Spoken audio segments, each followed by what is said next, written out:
Hi everyone, welcome back to Radio Night Crime. Before you drift off, let me know in the comments where you're listening from. If you're enjoying the stories, don't forget to like and subscribe. Now let's relax and jump into tonight's case. Story 1. On the side of a deserted road in the state of Morelos, the lifeless body of a young woman was discovered. The passersby who found her immediately contacted emergency services. The body lay motionless, her clothing appeared wrinkled and stained, and her skin showed visible signs of bruising and abrasions. No documents or personal belongings that could help identify her were found nearby. For the authorities, this marked the beginning of an investigation to shed light on what had happened and uncover the circumstances of this tragedy. Ariadna Fernanda Lopez Diaz was born on July 5, 1995, in one of the underprivileged neighborhoods of Mexico City. Her childhood was shaped by limited resources, but it was not devoid of warmth and care. Her family consisted of her mother and her older brother Omar. Despite the absence of a father figure who showed little interest in his children, the small family held together through mutual support. Omar became a role model and protector for Ariadna, offering her unwavering encouragement. Their close bond instilled in Ariadna a sense of security, knowing there would always be someone she could rely on.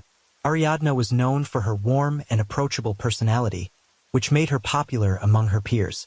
She had a natural ability to make friends and stood out for her sincerity and willingness to help others. Her school years were filled with the company of close friends, with whom she often shared her dreams about the future. However, her youth was marred by a profound loss. In 2018, when Ariadna was just 23, her mother was diagnosed with cancer. The illness progressed rapidly, and soon the family had to face the inevitable. Losing her mother was a devastating blow to both Ariadna and Omar. This tragedy not only strengthened their bond, but also forced Ariadna to mature quickly and take responsibility for her own life. In memory of her mother, she had her name tattooed as a permanent tribute, ensuring her mother's presence remained with her always. Before the loss of her mother, Ariadna had met a young man and soon entered into a relationship with him. Their romance moved quickly, and before long Ariadna learned that she was expecting a child. However, the arrival of her son did not bring the stability she had hoped for. The young couple soon realized their paths were diverging. After parting ways, they maintained a neutral relationship, jointly caring for their son. Becoming a mother brought new challenges. Ariadna had to balance the demands of parenthood with the search for work to provide for herself and her son. Her first step in this journey was a job at a popular bar in Mexico City. This establishment, frequented by affluent clients, had strict expectations for its staff. Here, Ariadna honed her ability to interact with a wide variety of people. Despite the difficulties, she excelled in her role, drawing on her charisma and strong work ethic to navigate the challenges she faced. The pandemic brought significant changes to her life. Losing her job due to the closure of the establishment where she worked, Ariadna refused to give in to despair. Instead, she used this period to pursue a long-held dream, opening her own beauty salon. This project became a symbol of her determination and desire to build a life independent of external circumstances. Drawing on her experience and extensive network, she successfully launched a business that provided her with a steady income. During this time, a new relationship entered her life. She met a man with whom she quickly connected. This relationship became a source of joy and stability for her.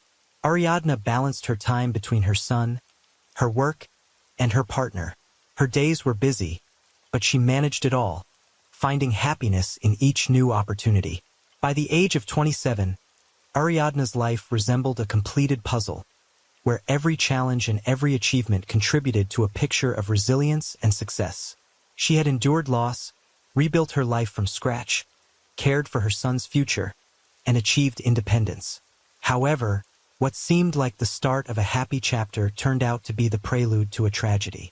Ariadna met Vanessa through mutual acquaintances. Their interaction began at an event where Ariadna had gone with her friends. Vanessa immediately caught Ariadna's attention. Young, vibrant, and charismatic, Vanessa had a way of quickly connecting with people. However, those who knew her well had mixed feelings about her. Behind her apparent openness lay sharp edges, and her actions often surprised people with their unpredictability. Roddel, a middle-aged businessman, was a frequent presence in Vanessa's social circle. His reputation was shrouded in rumors. Known for his wealth, influence, and lavish lifestyle, he was often seen in the company of young women who sought to be part of his world. His status was bolstered by whispers of connections with powerful figures and even criminal networks, yet no one in his circle could confirm these suspicions. Roddel avoided direct conversations about his past and business dealings, but his demeanor inspired both respect and unease. Though Ariadna was intelligent and independent, she didn't immediately recognize how different her new acquaintances were from her usual circle.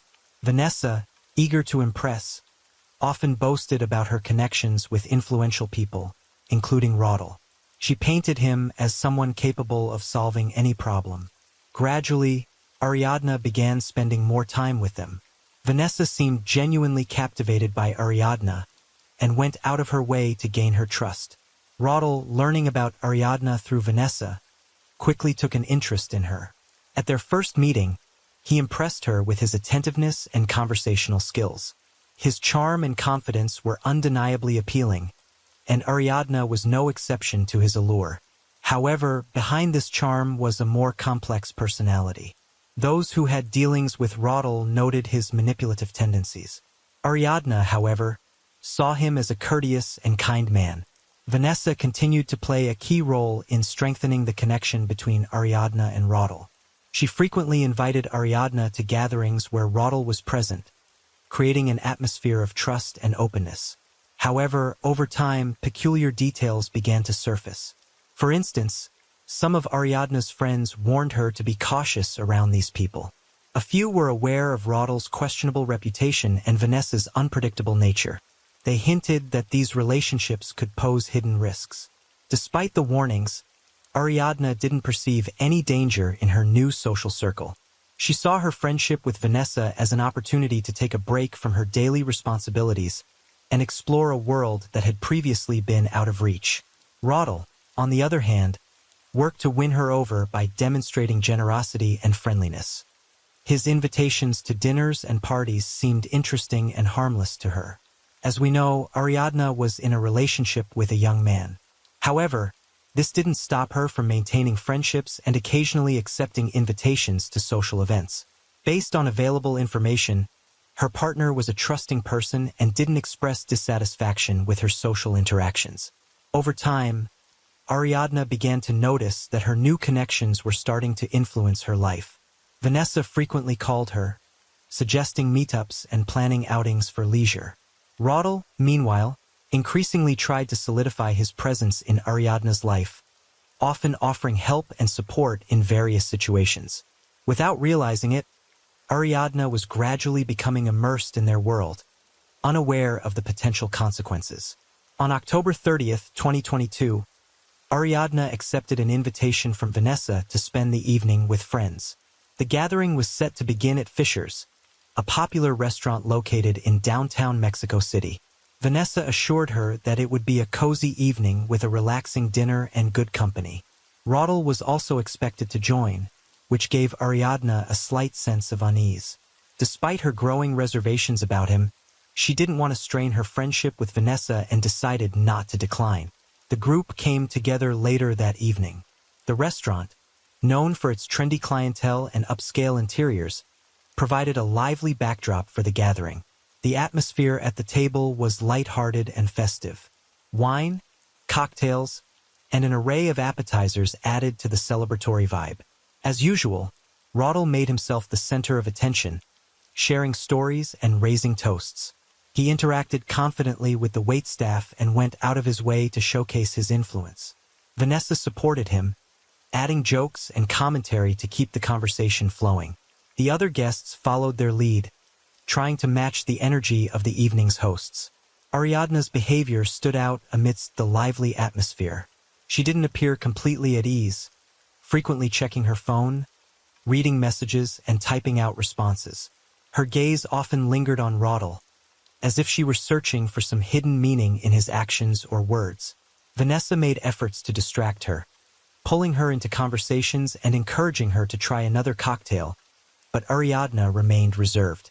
Her expression revealed that something was troubling her more than the setting around her. Midway through the evening, Ariadna posted a cryptic message on her social media. "Would you miss me if I disappeared?" This post sent a ripple of concern among her close friends and family, though many in her broader circle dismissed it as a joke. However, those who knew Ariadna well noted that she had never written anything like this before.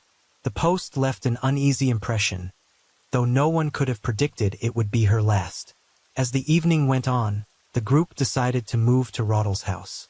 The suggestion came from Rodel himself, and Vanessa enthusiastically supported the idea, saying it would allow them to continue the evening in a more private setting. Ariadna hesitated, but eventually agreed after Vanessa urged her to join.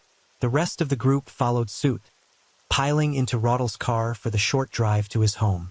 Rodel's house, located in an upscale neighborhood, underscored his status.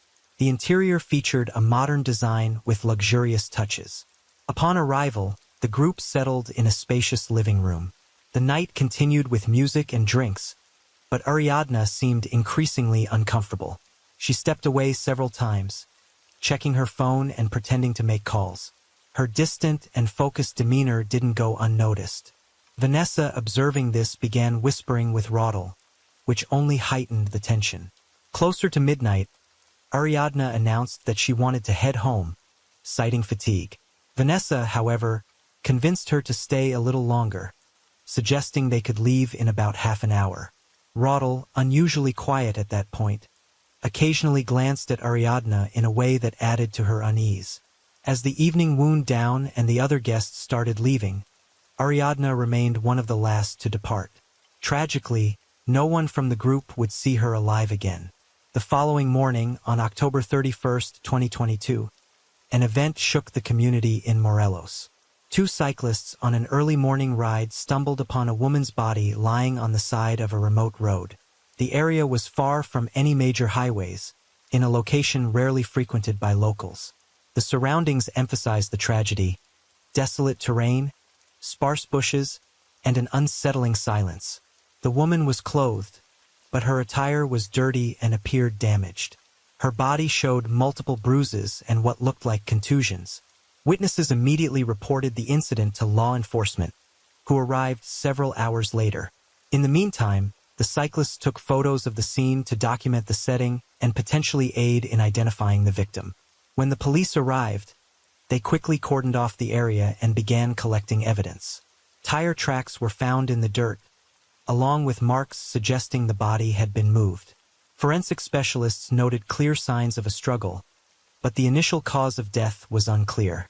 No visible weapon-related injuries were found, making it difficult to determine the exact circumstances of the tragedy.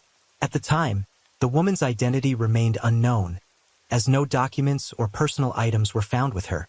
Hours later, photos of the body began circulating on social media, sparking widespread discussion.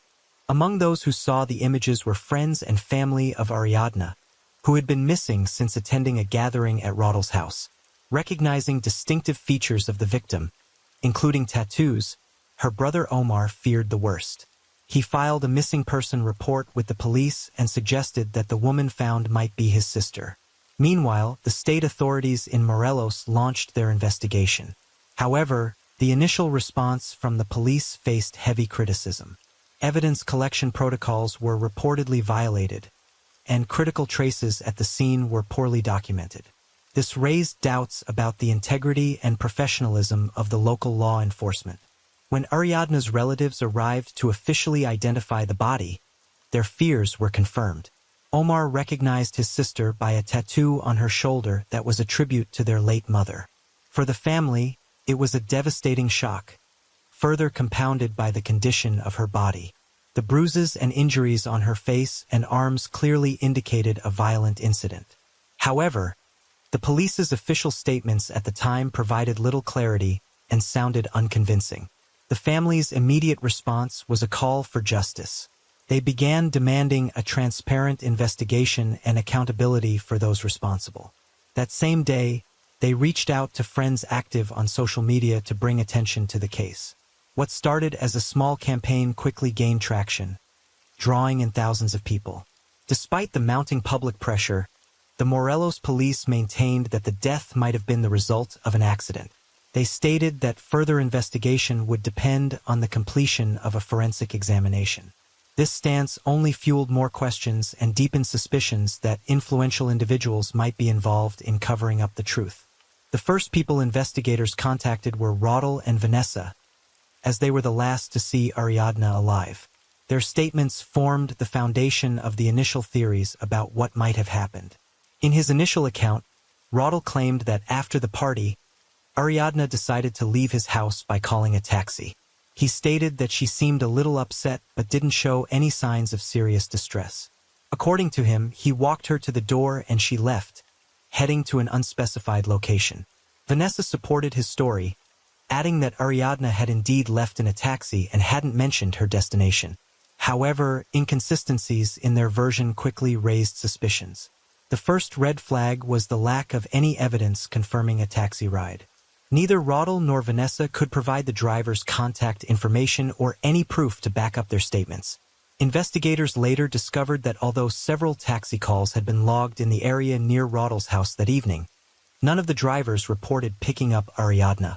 The second issue involved Vanessa's behavior. Her account shifted depending on the questions asked.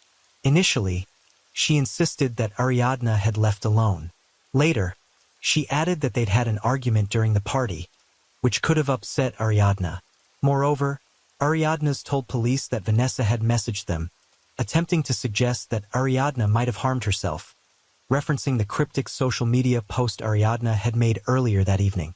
The post, shared just hours before Ariadna's disappearance, had indeed raised questions. While her family and close friends initially dismissed it as a joke, investigators began to suspect it might reflect her true emotional state that night. Another troubling factor was Vanessa's increasingly erratic behavior. Her messages to Ariadna's friends showed that she was trying to downplay the situation and avoid providing details. In one text, she admitted she was afraid of being suspected, but didn't explain why. These signs further heightened investigators' suspicions that Vanessa might be withholding critical information. The initial findings of the investigation were inconclusive regarding the exact circumstances of Ariadna's death. However, subsequent efforts by law enforcement and independent experts unearthed crucial evidence. These findings were based on 2 autopsies, surveillance footage, and text messages recovered from the suspects' phones. The initial forensic report conducted in the state of Morelos claimed that Ariadna's death was caused by asphyxiation related to bronchial aspiration. The examiner suggested that food and alcohol in her airways might have led to her passing. However, this conclusion was immediately questioned by Ariadna's family.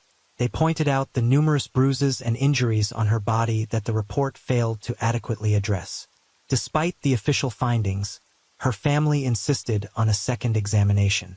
Under pressure from the public and the family, Ariadna's body was sent to an independent forensic institute in Mexico City for further analysis. The results of the second autopsy completely contradicted the initial conclusions. Experts found multiple injuries, including head trauma, bruises, and evidence of physical force on her arms and legs, suggesting an attempt to defend herself. These findings confirmed that her death was not accidental or merely related to alcohol. Her passing was classified as the result of violent actions, prompting authorities to reclassify the case as a criminal act. Crucial to the investigation were surveillance videos obtained from the parking garage of Roddel's residence. One video showed Roddel carrying Ariadna's lifeless body to his car the morning after the party. The footage also captured him loading her body into the vehicle and leaving the premises. These recordings became indisputable evidence tying him to the movement of the body and its subsequent concealment. After investigators seized the phones of Roddel and Vanessa, they uncovered messages discussing their actions following the party. The texts revealed attempts to coordinate their stories for law enforcement and justify their behavior to Ariadna's friends. Vanessa expressed anxiety over the pressure from Ariadna's family, while Roddel reassured her that everything was under control. One message even contained detailed instructions on how to answer questions in a way that wouldn't raise suspicion. In Vanessa's conversations with Ariadna's friends, She repeatedly suggested that Ariadna might have been struggling with emotional distress, hinting at the possibility of self-harm. This narrative contradicted statements from Ariadna's friends, who described her as a cheerful and vibrant person with no signs of such tendencies. These inconsistencies further deepened suspicions about Vanessa's involvement. The evidence, results from the second autopsy, surveillance footage, and recovered messages, painted a clearer picture of what had happened. Investigators concluded that the initial claims of an accidental death or Ariadna voluntarily leaving Roddle's home did not align with reality. The evidence clearly pointed to the violent nature of Ariadna's death and the subsequent concealment of her body. These findings became the foundation for charges against Roddle and Vanessa, who would soon face trial for their actions. Vanessa was the first to be arrested. Investigators discovered that she had been in constant communication with Roddle in the days following the crime, discussing ways to evade responsibility. Her arrest took place under intense public scrutiny. During her initial interrogations, Vanessa claimed she had no involvement in Ariadna's death, but her statements were riddled with contradictions. Vanessa insisted that she had gone to bed early on the night of the incident and was unaware of what transpired afterward. However, a fact check of her claims revealed inconsistencies. Text messages showed she was fully aware of what had happened and had discussed the details with Roddle.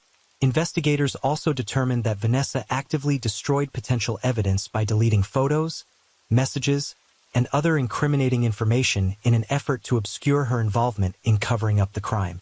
Realizing the mounting evidence against him, Roddle chose to turn himself in to authorities.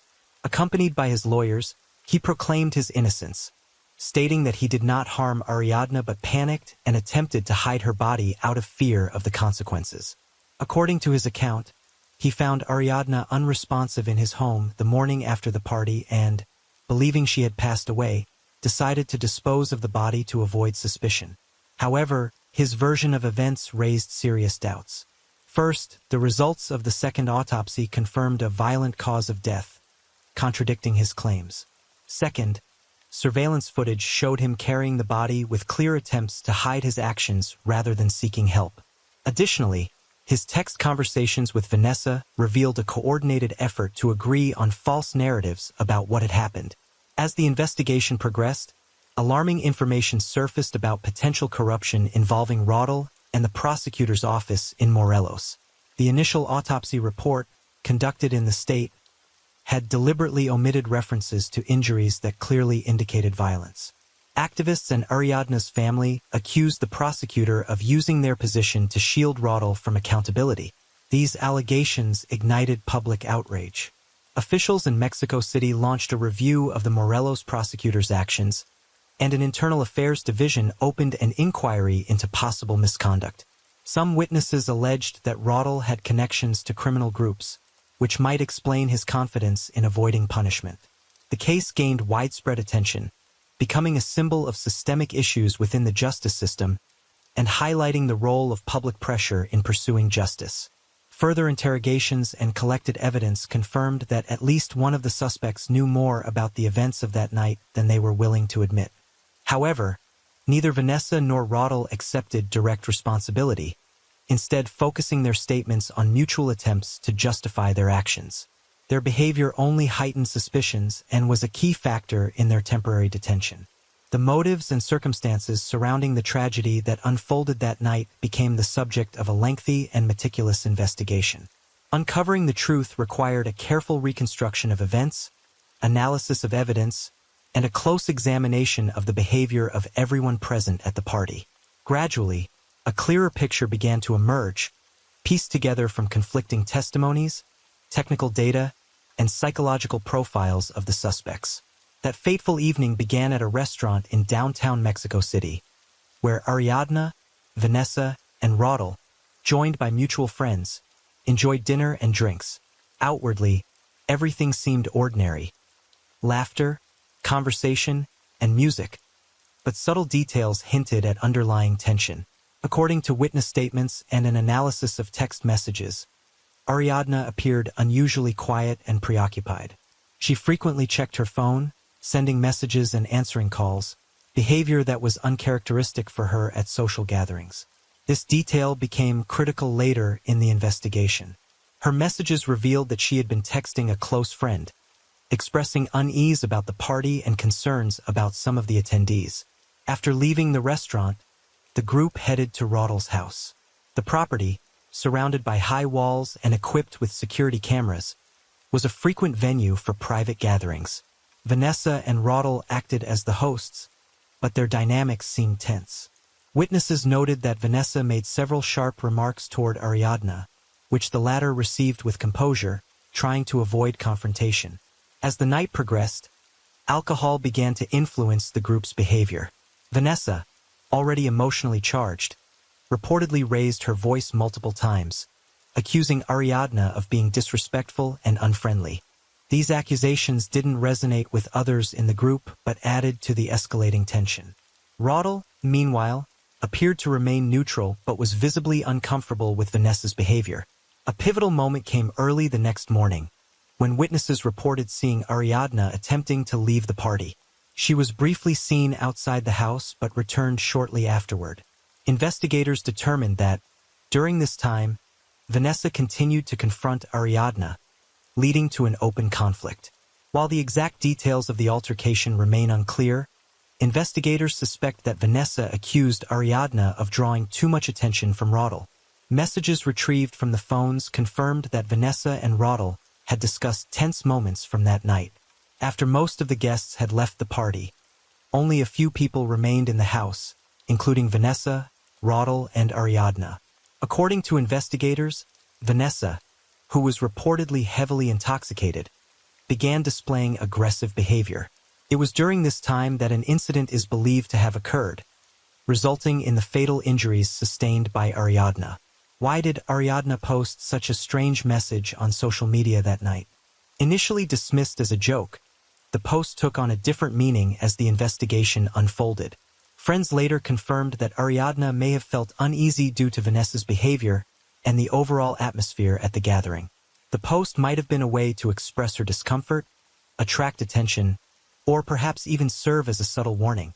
The reconstruction of events suggests that Vanessa's jealousy, exacerbated by alcohol and emotional instability, played a central role in the tragedy. Roddle, likely attempting to cover up what had happened, only worsened the situation with his actions. This combination of factors led to the devastating outcome, which might have been avoided if the party's environment had not been so tense and volatile. Ariadna's 6-year-old son was left in the care of her older brother Omar. As the only father figure in the boy's life, Omar stepped in to provide not only financial but also emotional support. He took on the responsibility of raising his nephew, striving to preserve memories of Ariadna and surround him with the love she had always given during her life. This decision brought the family closer together, as other relatives and friends also contributed to helping the boy cope with his loss and providing him with a nurturing environment. Ariadna's family remained active in the fight to uncover the full truth about her death. They organized protests, launched social media campaigns, and garnered public attention. A significant achievement was drawing the focus of international media, which helped increase pressure on the Mexican judicial system. The preliminary court hearings regarding Ariadna's death became a pivotal moment in the pursuit of justice. Despite resistance from certain authorities, the family and their legal team ensured that the case was handled transparently, with all relevant evidence considered. Each step of the investigation and trial was closely monitored by the public and the media, leaving little room for any facts to be hidden or distorted. The trial began with a focus on the roles of Roddle and Vanessa. During court proceedings, prosecutors presented key evidence, including surveillance footage, phone call records, and data from text messages. These materials demonstrated not only the suspects' involvement in concealing the body, but also their potential role in the violent actions that led to Ariadna's death. The defense attempted to challenge the evidence, arguing that the tragedy was an unfortunate accident. However, numerous testimonies and forensic analyses cast significant doubt on that version of events. One of the central objectives of the trial was to determine the motives behind the crime. Witnesses familiar with Vanessa described her as impulsive and prone to aggressive behavior, which was often exacerbated by alcohol. Roddle, on the other hand, was portrayed as someone with a questionable past and alleged ties to criminal networks, raising additional concerns about his involvement in the events of that night. While the defendants denied responsibility for Ariadne's death, their statements were inconsistent with the evidence, further fueling suspicions. A verdict in Ariadne's case has not yet been reached, as the investigation and court proceedings remain ongoing.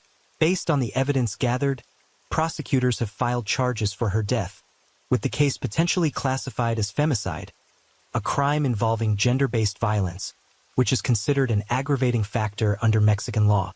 If convicted, both defendants could face up to 70 years in prison.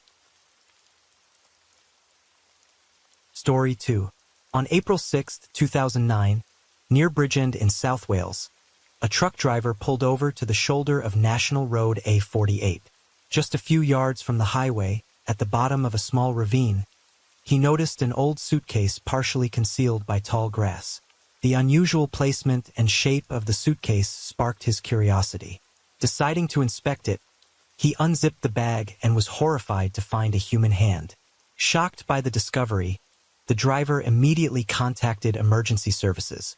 Kirsty Wilkinson was born on June 19, 1984, in Coventry, England. Her parents, David and Catherine Wilkinson, were already raising 2 daughters, Kirsty's older sisters, Sonia and Haley. The family enjoyed a close-knit atmosphere, fostering a sense of love and support among all members. Catherine shared an especially warm and trusting relationship with Kirsty. When Kirsty turned 14, the family moved to Bridgend, South Wales. This marked a turning point in her life. The move coincided with her teenage years, introducing new social and emotional challenges. At her new school, Kirsty quickly drew attention for her striking appearance and confident demeanor. Inspired by celebrities she saw in magazines, she began dreaming of a career in modeling. She imagined herself immersed in the world of fashion, surrounded by the spotlight and camera flashes. However, the reality proved more challenging. The modeling industry was highly competitive, and Kirsty struggled to establish a full-fledged career. Her work was limited to occasional amateur photo shoots, which brought little financial stability. Despite this, Kirsty displayed a strong sense of independence, taking on various part-time jobs from a young age. She worked as a waitress, cashier, and even cleaned houses to avoid relying on her parents financially. At 17, Kirsty's circumstances changed dramatically. Facing mounting expenses, she began working at an establishment in Bridgend known for its nightlife and adult entertainment. For Kirsty, this was less of a choice and more of a necessity. She kept this aspect of her life a secret from her family, fearing their judgment. To her mother and sisters, she claimed to work as an administrator for a local business. Using the pseudonym Megan to protect her identity, Kirsty tried to separate this part of her life from the rest of her world. The financial benefits of her new job were significant. She was able to afford her own apartment, cover personal expenses, and even save some of her earnings. However, Kirsty did not take pride in her work. The constant fear of exposure weighed heavily on her, and she struggled with feelings of shame and inner conflict. She longed for a way to leave that chapter of her life behind and start over on a clean slate. Despite her job, Kirsty maintained close ties with her family. Her parents saw her as responsible and goal-oriented, completely unaware of the real source of her financial independence. Kirsty continued to create the illusion of a stable and ordinary life, holding on to the hope that one day she could leave her double life behind and pursue her youthful dreams of normalcy and stability. Paul Grabbitt was born in 1983 in South Wales. His childhood was marked by constant conflicts and financial instability. His parents frequently argued, often neglecting their son, which left Paul with a sense of being unwanted. From an early age, Paul displayed troubling behavior, clashing with teachers and peers and skipping school regularly. His academic performance was poor, and his parents' attempts to discipline him proved unsuccessful. By his teenage years, Paul began showing a tendency toward aggressive behavior. He was frequently involved in fights and was openly disrespectful toward teachers. His reputation at school worsened until he eventually dropped out, leaving his education incomplete. Around this time, Paul developed an interest in prohibited substances. What began as experimentation with mild substances escalated over time to more severe addictions, which intensified his aggression and isolation. At 18, Paul started working in escort services. Seeking funds for his habits, he offered his services to both women and men. This line of work became his primary income source, but came with significant risks. Paul faced threats, aggression, and humiliation, fueling his anger and sense of injustice. This path also drew him into the criminal world, where he formed connections that enabled his destructive lifestyle to continue. Paul's behavior became increasingly hostile. One notable incident involved a dispute with a neighbor whom he accused of damaging his car. Paul not only threatened the woman, but also attacked her with a bat, forcing her to leave the neighborhood. Such incidents were not uncommon, and many people in his community avoided interacting with him. By the time Paul met Kirsty in 2004, he was living an isolated and chaotic life. Escort work, dependency on prohibited substances, and a proclivity for aggression had become central to his existence. His issues with anger management and manipulative tendencies often caused harm to those around him. When Kirsty met Paul, she couldn't foresee how his troubled past would lead to tragic consequences in her own life. In 2004, Kirsty Wilkinson and Paul Grabbit crossed paths at a party held in one of Bridgen's nightclubs. Kirsty was 20 years old and Paul was 21. Both were at challenging points in their lives. Kirsty continued working at an establishment she kept secret from her family, while Paul was deeply entrenched in substance dependency and survived on a regular income from escort services. Despite their differences, a connection developed between them, initially based on mutual attraction. Their first meeting was purely coincidental. The party was loud, and mutual friends introduced them to one another. Kirsty was drawn to Paul's confidence, while he was captivated by her appearance and charming smile. They spent the evening together, but it didn't lead to any serious commitments. After that night, they kept in touch occasionally but didn't maintain a close relationship. For Kirsty, it was just a fleeting moment in her life with no promise of significant changes. Their connection rekindled at the end of 2007, 3 years after their initial encounter, under unusual circumstances. Paul, as a client, happened to visit the same establishment where Kirsty worked. She was using her pseudonym, Megan, but Paul recognized her and approached her for a conversation. Their initial exchange was awkward, but it soon turned into a friendly chat. Paul mentioned that he had often thought about her since their first meeting and suggested they see each other outside of work. From that point, their relationship began to develop rapidly. They started spending more time together, going for walks and sharing personal stories. Kirsty, who had kept her professional life hidden from those close to her, found in Paul someone who seemed to understand and accept her without judgment. Paul, in turn, displayed confidence and charm, masking the troubled aspects of his past. Kirsty quickly started believing that Paul could be her prince, someone who would help her turn her life around. She was impressed by his talk of wanting to change his life and settle down to start a family. The understanding she thought they shared gave her hope that her life could improve. Paul skillfully fed into this romantic fantasy, often boasting about his alleged achievements, including past jobs as a mechanic, a race car driver, and even a dancer. However, despite the outward appearance of harmony, their relationship was built on half-truths from the start. Paul knew about Kirsty's profession, but kept his true motives hidden.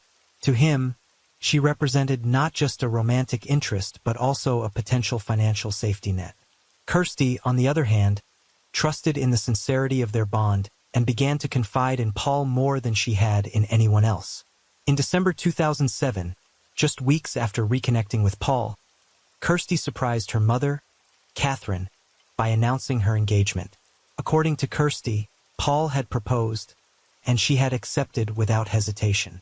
Kirsty believed she had found the man of her dreams, someone who would embrace her for who she was, despite her secret life.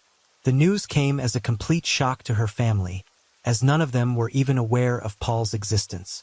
Catherine immediately agreed concerns. She felt the relationship was moving too quickly and that Kirsty didn't know Paul well enough. She urged her daughter to delay the wedding to allow more time to understand Paul's character and intentions. Catherine suggested postponing the ceremony for at least a few months, but Kirsty was adamant. She and Paul had already chosen a date, February 2008, just 5 weeks after their engagement announcement. The family's first meeting with Paul only heightened their concerns. When Kirsty brought him home, he made a poor impression. Paul appeared disheveled, dressed casually, and interacted with Kirsty's parents with a noticeable lack of respect. His stories about his life raised red flags. He claimed to have worked as a mechanic, a race car driver, and even a dancer, but none of these claims could be substantiated. It seemed as though Paul was trying to impress them by exaggerating his achievements. However, his tone and demeanor left Kirsty's family feeling uneasy. Kirsty's parents, Catherine and David, tried to dissuade her from rushing into the relationship. They pointed out that Paul seemed unreliable and that their relationship was progressing too quickly. Kirsty's older sister, Sonia, also voiced her concerns, remarking that Paul came across as manipulative. Despite their efforts to convince her otherwise, she firmly believed Paul was her only chance at a happy future. Kirsty had always been a dreamer and a romantic. From a young age, she envisioned a beautiful wedding and a large family. The lifestyle she had been leading left her feeling empty, and she hoped that marrying Paul would mark the beginning of a new chapter.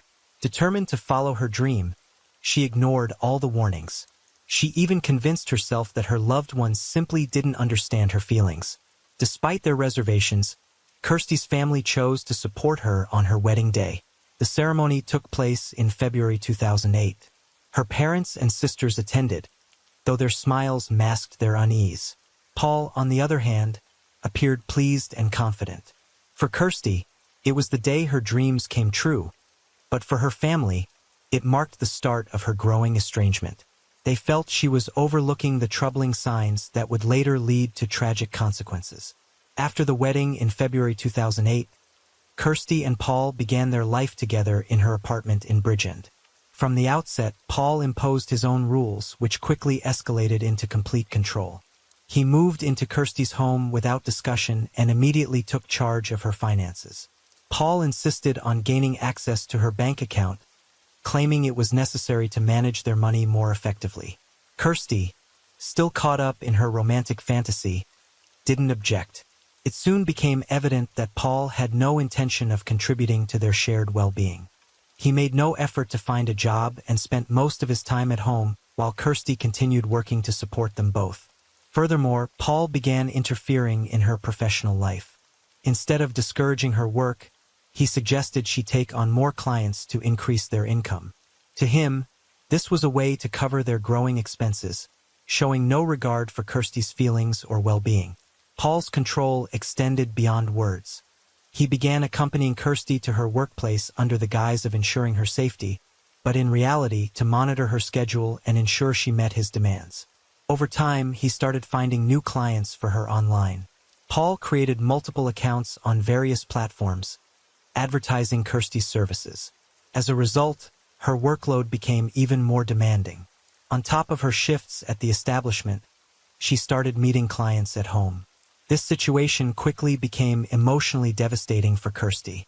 She had long dreamed of leaving her line of work, starting a fresh chapter and building a family. However, under Paul's pressure, those dreams seemed unattainable.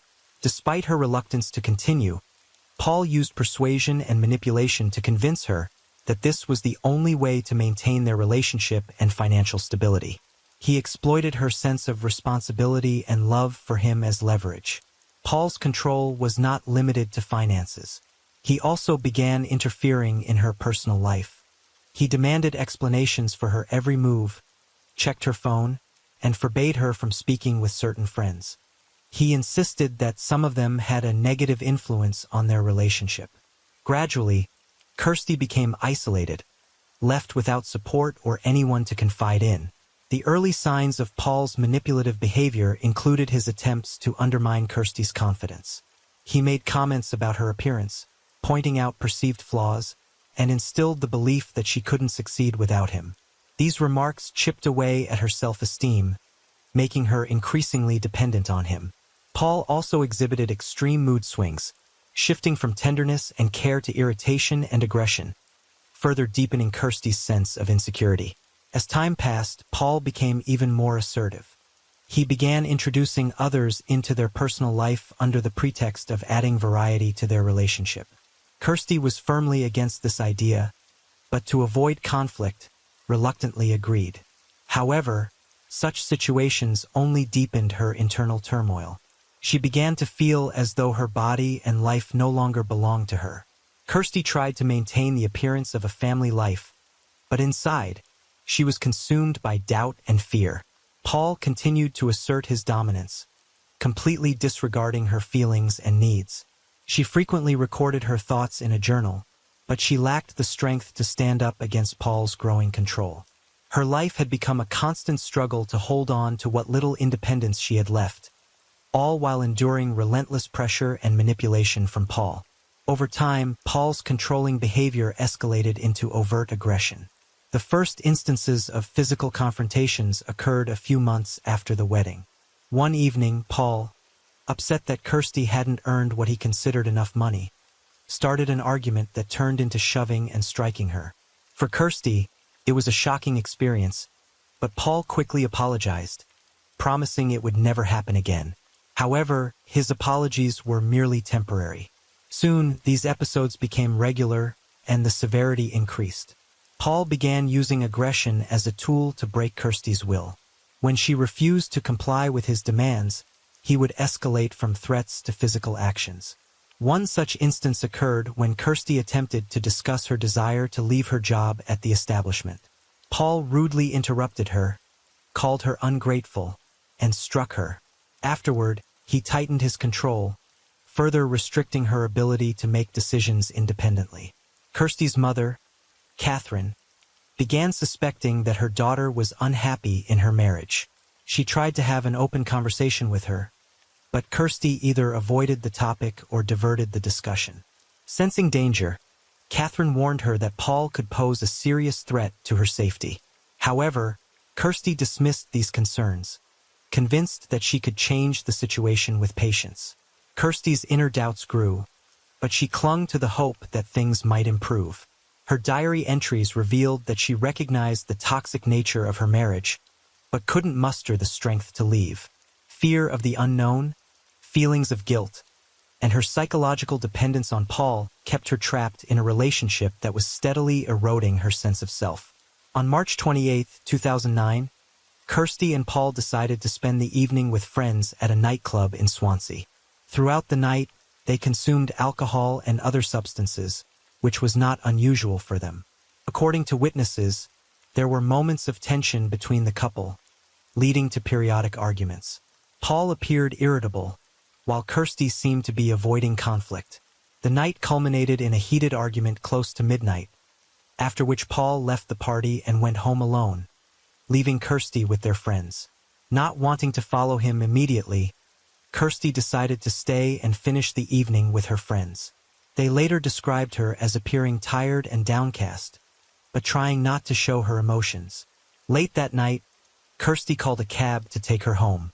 The taxi driver later stated that he dropped her off at the house, where she confidently walked inside. This was the last time anyone saw her alive. The following day, Paul told Kirsty's mother, Catherine, that his had left early that morning, supposedly taking some belongings and cash. He claimed he hadn't heard anything because he was asleep. Paul also suggested that Kirsty might have gone to see another man. Catherine found his story suspicious, since Kirsty had left behind her bank cards and personal items, an unusual move for someone planning to start a new life. Another suspicious detail came to light when it was revealed that Kirsty had attempted to call emergency services during the night, but the call was disconnected due to a poor signal.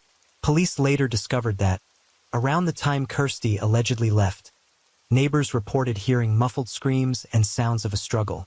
These facts, combined with the lack of any evidence suggesting she left voluntarily, led her family and investigators to suspect foul play. After Kirsty was reported missing, the police immediately launched an investigation. The primary suspect was her husband, Paul Grabbit, as his behavior had raised concerns from the start. Paul claimed he had been asleep during the night, and noticed the next morning that Kirsty had taken a few belongings and left. However, his version of events didn't align with the facts. Kirsty had left behind her bank cards and other important personal items, which contradicted the idea that she had left intentionally. During the initial search of their home, police noticed some suspicious changes. Part of the living room ceiling had been freshly painted, and a carpet that used to be in the room was missing. Paul explained this by saying Kirsty had wanted to redecorate, but the explanation seemed implausible. Neighbors reported hearing muffled cries, sounds of a struggle, and noise resembling the movement of a heavy object during the night. No one contacted the authorities at the time, assuming it was just a domestic argument. A crucial clue came from Kirsty's failed attempt to call emergency services on the night she disappeared. Investigators determined that the call was interrupted, but the fact that she tried to reach out for help suggested she was in danger. This, combined with the neighbors' testimonies, further heightened suspicions about Paul's involvement. On April 6, 2009, the investigation took a tragic turn. A truck driver, who had pulled over on the shoulder of the A48 near Bridgend, noticed a suitcase lying in a roadside ditch. The unusual appearance of the item caught his attention. Upon opening the suitcase, he discovered a human hand. Horrified, he immediately contacted the police. When officers arrived, they found the body of a woman inside the suitcase. Experts later identified the victim as Kirsty Wilkinson. An examination of the body revealed that Kirsty had suffered severe injuries. Her nose and jaw were broken, and her body showed numerous bruises and scratches. She died from a traumatic brain injury caused by repeated blows to the head. Additionally, there were signs of strangulation, indicating an attempt to asphyxiate her during the altercation. Investigators determined that her body had been moved from another location before being left in the ditch. On the same day, police arrested Paul. During interrogations, he denied any involvement, claiming he had no knowledge of Kirsty's whereabouts after she left. However, his nervous demeanor raised further suspicion. Investigators also discovered that the day after Kirsty's disappearance, Paul used her bank card to withdraw money and visited a massage parlor, actions that appeared highly suspicious under the circumstances. Testimonies and forensic evidence revealed the tragic timeline of the crime. On the night of Kirsty's disappearance, an argument broke out between her and Paul. Paul attacked her, striking her multiple times and attempting to strangle her. After Kirsty's death, Paul moved her body to the living room, where he tried to fit it into a suitcase. Facing difficulties due to the size of her body, Paul initially considered dismembering it, but abandoned the idea, lacking the necessary tools. Ultimately, he managed to force her body into the suitcase and transported it to a roadside ditch where he disposed of it. Later, traces of blood were found in Kirsty's home, which Paul had unsuccessfully tried to clean. Paint stains on the ceiling were discovered, covering splatter marks. These pieces of evidence, combined with witness accounts and Paul's behavior, became crucial in proving his guilt. Kirsty's diary entries further revealed her fear of Paul and her desire to leave, reinforcing the accusations against him.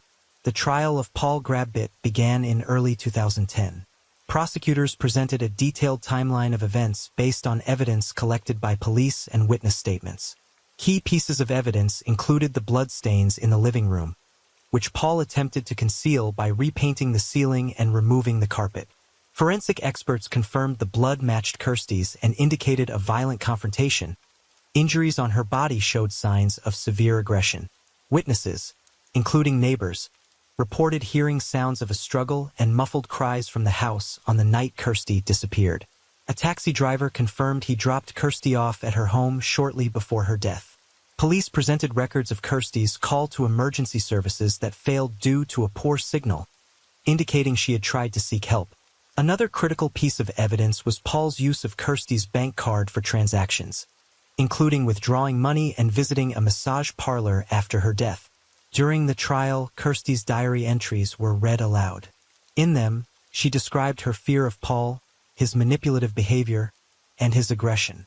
These records painted a picture of a life filled with control, intimidation, and financial exploitation. Prosecutors emphasized how Paul dominated Kirsty's life, disregarding her safety and well-being. Paul denied any wrongdoing, claiming Kirsty left their home voluntarily and suggesting her death was caused by an unknown person. However, his account was contradicted by evidence and witness statements. Investigators also uncovered that Paul had attempted to craft an image of a carefree husband, telling others that Kirsty had run off with another man. After a lengthy trial, the jury found Paul guilty of committing the crime. The judge highlighted the exceptional cruelty of the act, its selfish motives, and Paul's complete lack of remorse. On February 4, 2010, Paul Grabbit was sentenced to life in prison with a minimum term of 19 years. While the sentence brought some relief to Kirsty's family, it could not undo their devastating loss. The trial revealed details about Kirsty's life that her family had never known. They were overwhelmed with grief and guilt, believing they could have prevented the tragedy. For them, the proceedings were not only the conclusion of the case, but also a painful reminder of the devastating impact of toxic relationships and control. After Kirsty's death, the Wilkinson family was left deeply scarred, both emotionally and psychologically. Her mother, Catherine, struggled with a constant sense of guilt. She replayed in her mind all the warnings she had given Kirsty, the words her daughter had ignored, and her gut feeling that Paul was a danger to her. These thoughts consumed her, amplifying the pain of the loss. Kirsty's father, David, withdrew into himself, avoiding any discussions about the tragedy. Losing their youngest daughter shattered the unity of their family. Kirsty's older sister, Haley, was profoundly affected by her death. The two had always been close, and the loss left a void in Haley's life that she struggled to fill. Unable to cope with the growing weight of her depression and feelings of helplessness, Haley turned to alcohol in an attempt to numb the pain. 5 years after Kirsty's death, Haley passed away from alcohol poisoning at the age of just 31. This second tragedy struck the Wilkinson family with another devastating blow, leaving them mourning yet another daughter. For Sonia, Kirsty's other sister, the loss was a harsh lesson on the importance of protecting loved ones.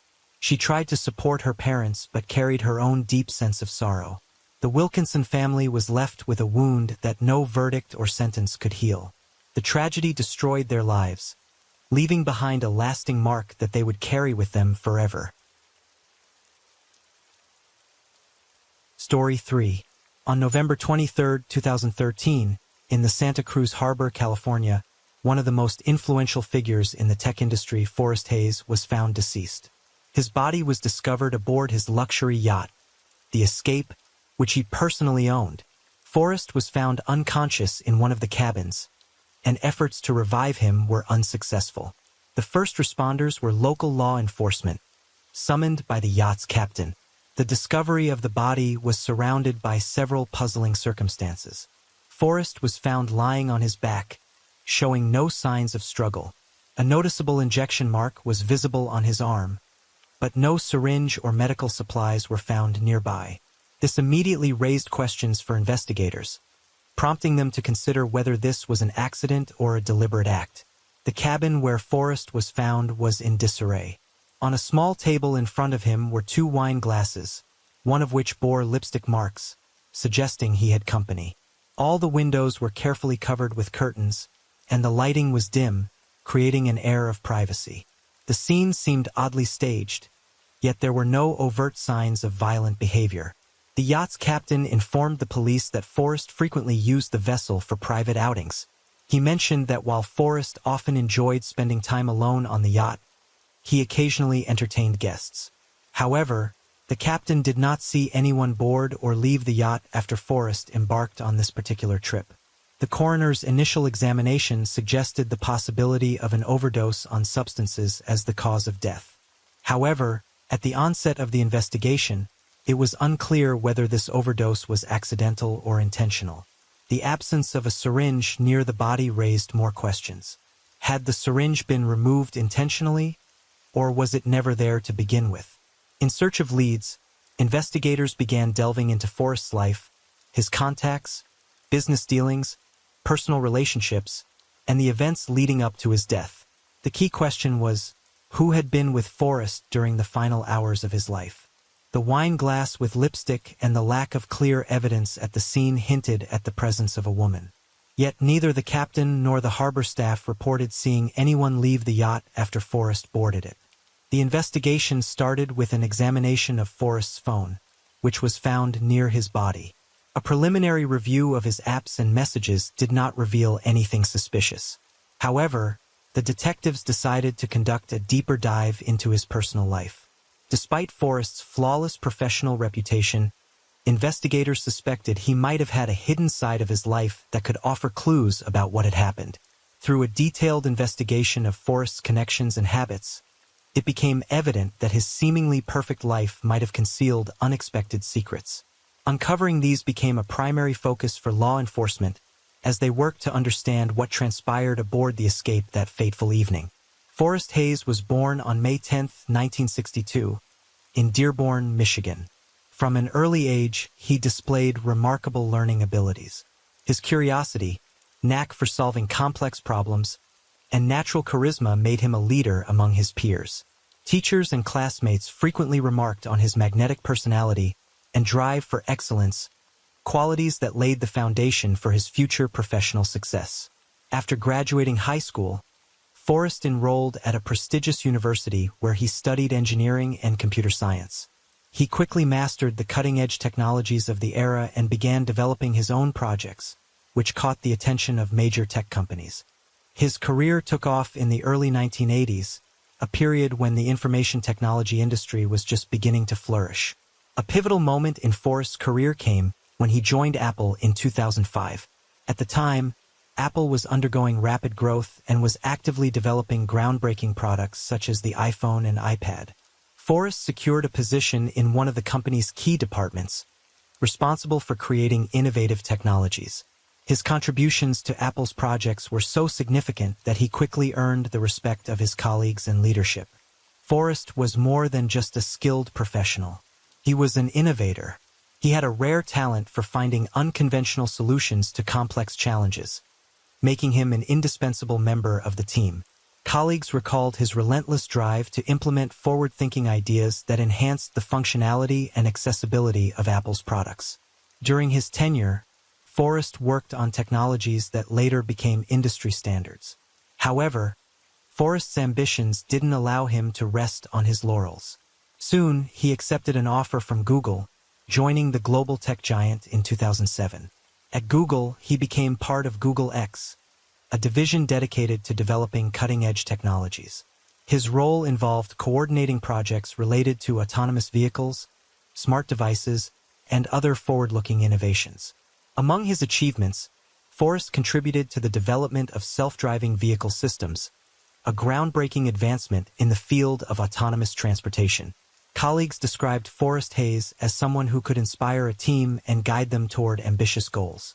He was a strict yet fair leader who fostered a healthy work environment. Forrest wasn't afraid to take on the most challenging tasks, earning him the respect and admiration of his team.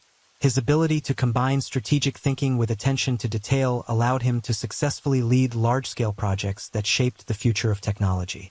Forrest's professional achievements were deeply intertwined with his family life.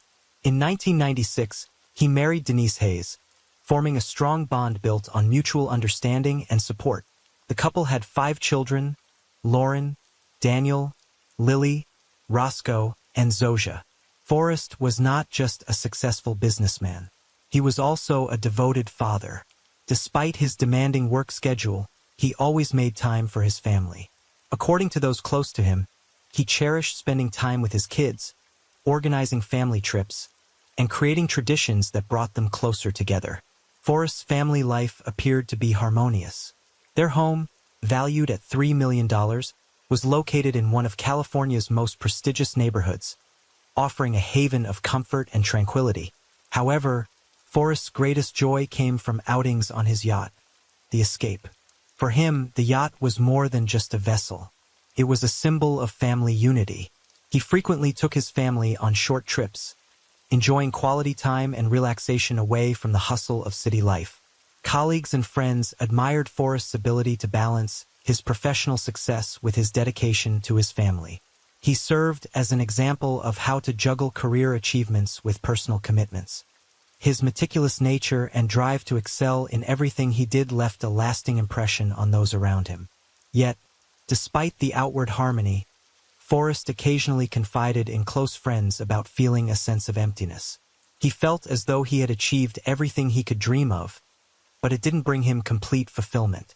This restlessness may have been part of what drove him to seek new experiences and interests, which ultimately led to tragic consequences. A significant element of Forrest's secret life was his use of the app Seeking Arrangement. This platform facilitates connections between affluent individuals and younger partners for informal relationships that often involve financial support. Forrest was an active user of the app. An investigation into his account revealed that he had been messaging dozens of women, arranging meetings and negotiating the terms of their interactions. These relationships went beyond casual acquaintances. Forrest was known to generously support his partners, covering their expenses, giving expensive gifts, and arranging meetings in private settings. One of those locations was his yacht, Escape. Initially used as a family vessel for short trips, it eventually became a personal retreat, where Forrest invited women he met through the app. The yacht provided the privacy he needed, allowing him to avoid unwanted attention. The yacht's captain, who worked for Forrest, later told the police that it was often used for such meetings. He recalled that Forrest occasionally took women on short trips or spent several hours alone with them on board. According to the captain, this became a regular occurrence, but he refrained from asking questions as he was bound by a confidentiality agreement. These encounters often involved alcohol and, in some instances, the use of prohibited substances. Messages found on Forrest's phone revealed discussions about acquiring these substances. At times, his partners would bring them along at his request. This revelation shocked his colleagues and family, who were unaware of his double life. Investigators focused particular attention on one woman Forrest had met through Seeking Arrangement. A week before his death, he arranged a meeting with her on the yacht. They spent the evening drinking wine and later used substances that led to Forrest feeling unwell. In messages exchanged after the meeting, Forrest mentioned that he wasn't feeling good, but did not intend to stop engaging in such activities. Forrest's life was divided into two worlds. In one, he was a devoted husband, father, and professional with an impeccable reputation. In the other, he sought thrill and temporary escape from routine. His colleagues and friends had no inkling of this hidden side of him, and his family believed that his trips on the yacht were simply his way of coping with stress. These private meetings, which Forrest saw as a way to unwind from his demanding work schedule, ultimately had tragic consequences. The yacht, once a symbol of his success and freedom, became the setting where his double life collided with his untimely death. The revelations forced investigators and Forrest's loved ones to reconsider their image of a man they had thought to be flawless. Alexandra Catherine Tillman, known as Alex, was born on April 8, 1987 in Canada. Her biological parents were unknown, as she was adopted at an early age by Leslie Ann and Bart Tillman. Her new family provided Alex with a stable and nurturing upbringing, including a comfortable home and financial security. Leslie Ann worked in retail, while Bart held an executive position at a major company, granting the family a high social standing. Alex grew up in a happy environment. She did well at school, especially in literature, and dreamed of becoming a writer. Her teachers recognized her creative thinking and vivid imagination. In addition, she was fond of sports and actively participated in school competitions. Parents were proud of their daughter, invested in her education, and supported her ambitions. However, adolescence was the beginning of a series of problems for Alex. At 14, she tried pot for the first time. It was more of a random decision, but it led to a gradual involvement in the world of the forbidden. At first, it was light substances, but by the age of 16, Alex began to use heavier drugs. During this period, her life changed dramatically. She began to skip classes, left sports sections, and distanced herself from her parents. Leslie Ann and Bart Tillman tried their best to help their daughter. They turned to psychologists, took her to counseling, but the situation continued to deteriorate. In a desperate attempt to remedy the situation, they sent Alex to a private rehabilitation school in Maine. This school was known for its strict approach to educating teens with behavioral problems. The The parents hoped that isolation from the familiar environment would help their daughter to return to normal life. However, the stay at the school did not bring the expected results. Alex was unable to adapt to the new environment and soon returned home, where she slipped back into her former lifestyle. By the age of 18, Alex finally dropped out of school. She tried to find herself in various directions, including journalism, but quickly lost interest. Her attempts to succeed were constantly thwarted by a return to medication. She lived in a state of constant struggle with addictions, which did not allow her to establish either her personal or professional life. In 2010, Alex moved to San Francisco. She hoped to start a new chapter of her life by dedicating herself to the entertainment industry. During this period, she created a YouTube channel where she posted videos about makeup and her everyday experiences. However, the project was unsuccessful, and Alex faced disappointment once again. Looking for a way to stand out, she turned to the modeling industry. But realizing that the standard parameters for a successful modeling career did not suit her, Alex chose the niche of fetish photography. She participated in photo shoots in the BDSM style, where the emphasis was placed on epiatage and provocation. This choice helped her find her audience, but did not bring financial stability. Alex continued to struggle with addictions, living from order to order and constantly facing challenges. In 2011, Alex began using the Seeking Arrangement platform. This decision became a way for her to connect with affluent partners who could provide her with financial support and access to a more luxurious lifestyle. Through this platform, Alex met Forrest Hayes. Their relationship began with discussions about the terms of their meetings, which was a standard practice on the platform. Forrest was seeking a companion for private get-togethers aboard his yacht, Escape, offering financial assistance and generous gifts in return. For Alex, he represented a chance to achieve the stability she desperately needed. Their meetings were casual and often accompanied by wine and light conversation. However, their interactions soon took on a different dimension. As investigators later discovered, Forrest occasionally requested Alex to bring prohibited substances to their meetings, offering her additional compensation for doing so. Seeing this as an opportunity to earn more, Alex agreed. Their meetings became a regular occurrence, with the yacht Escape serving as their primary meeting place.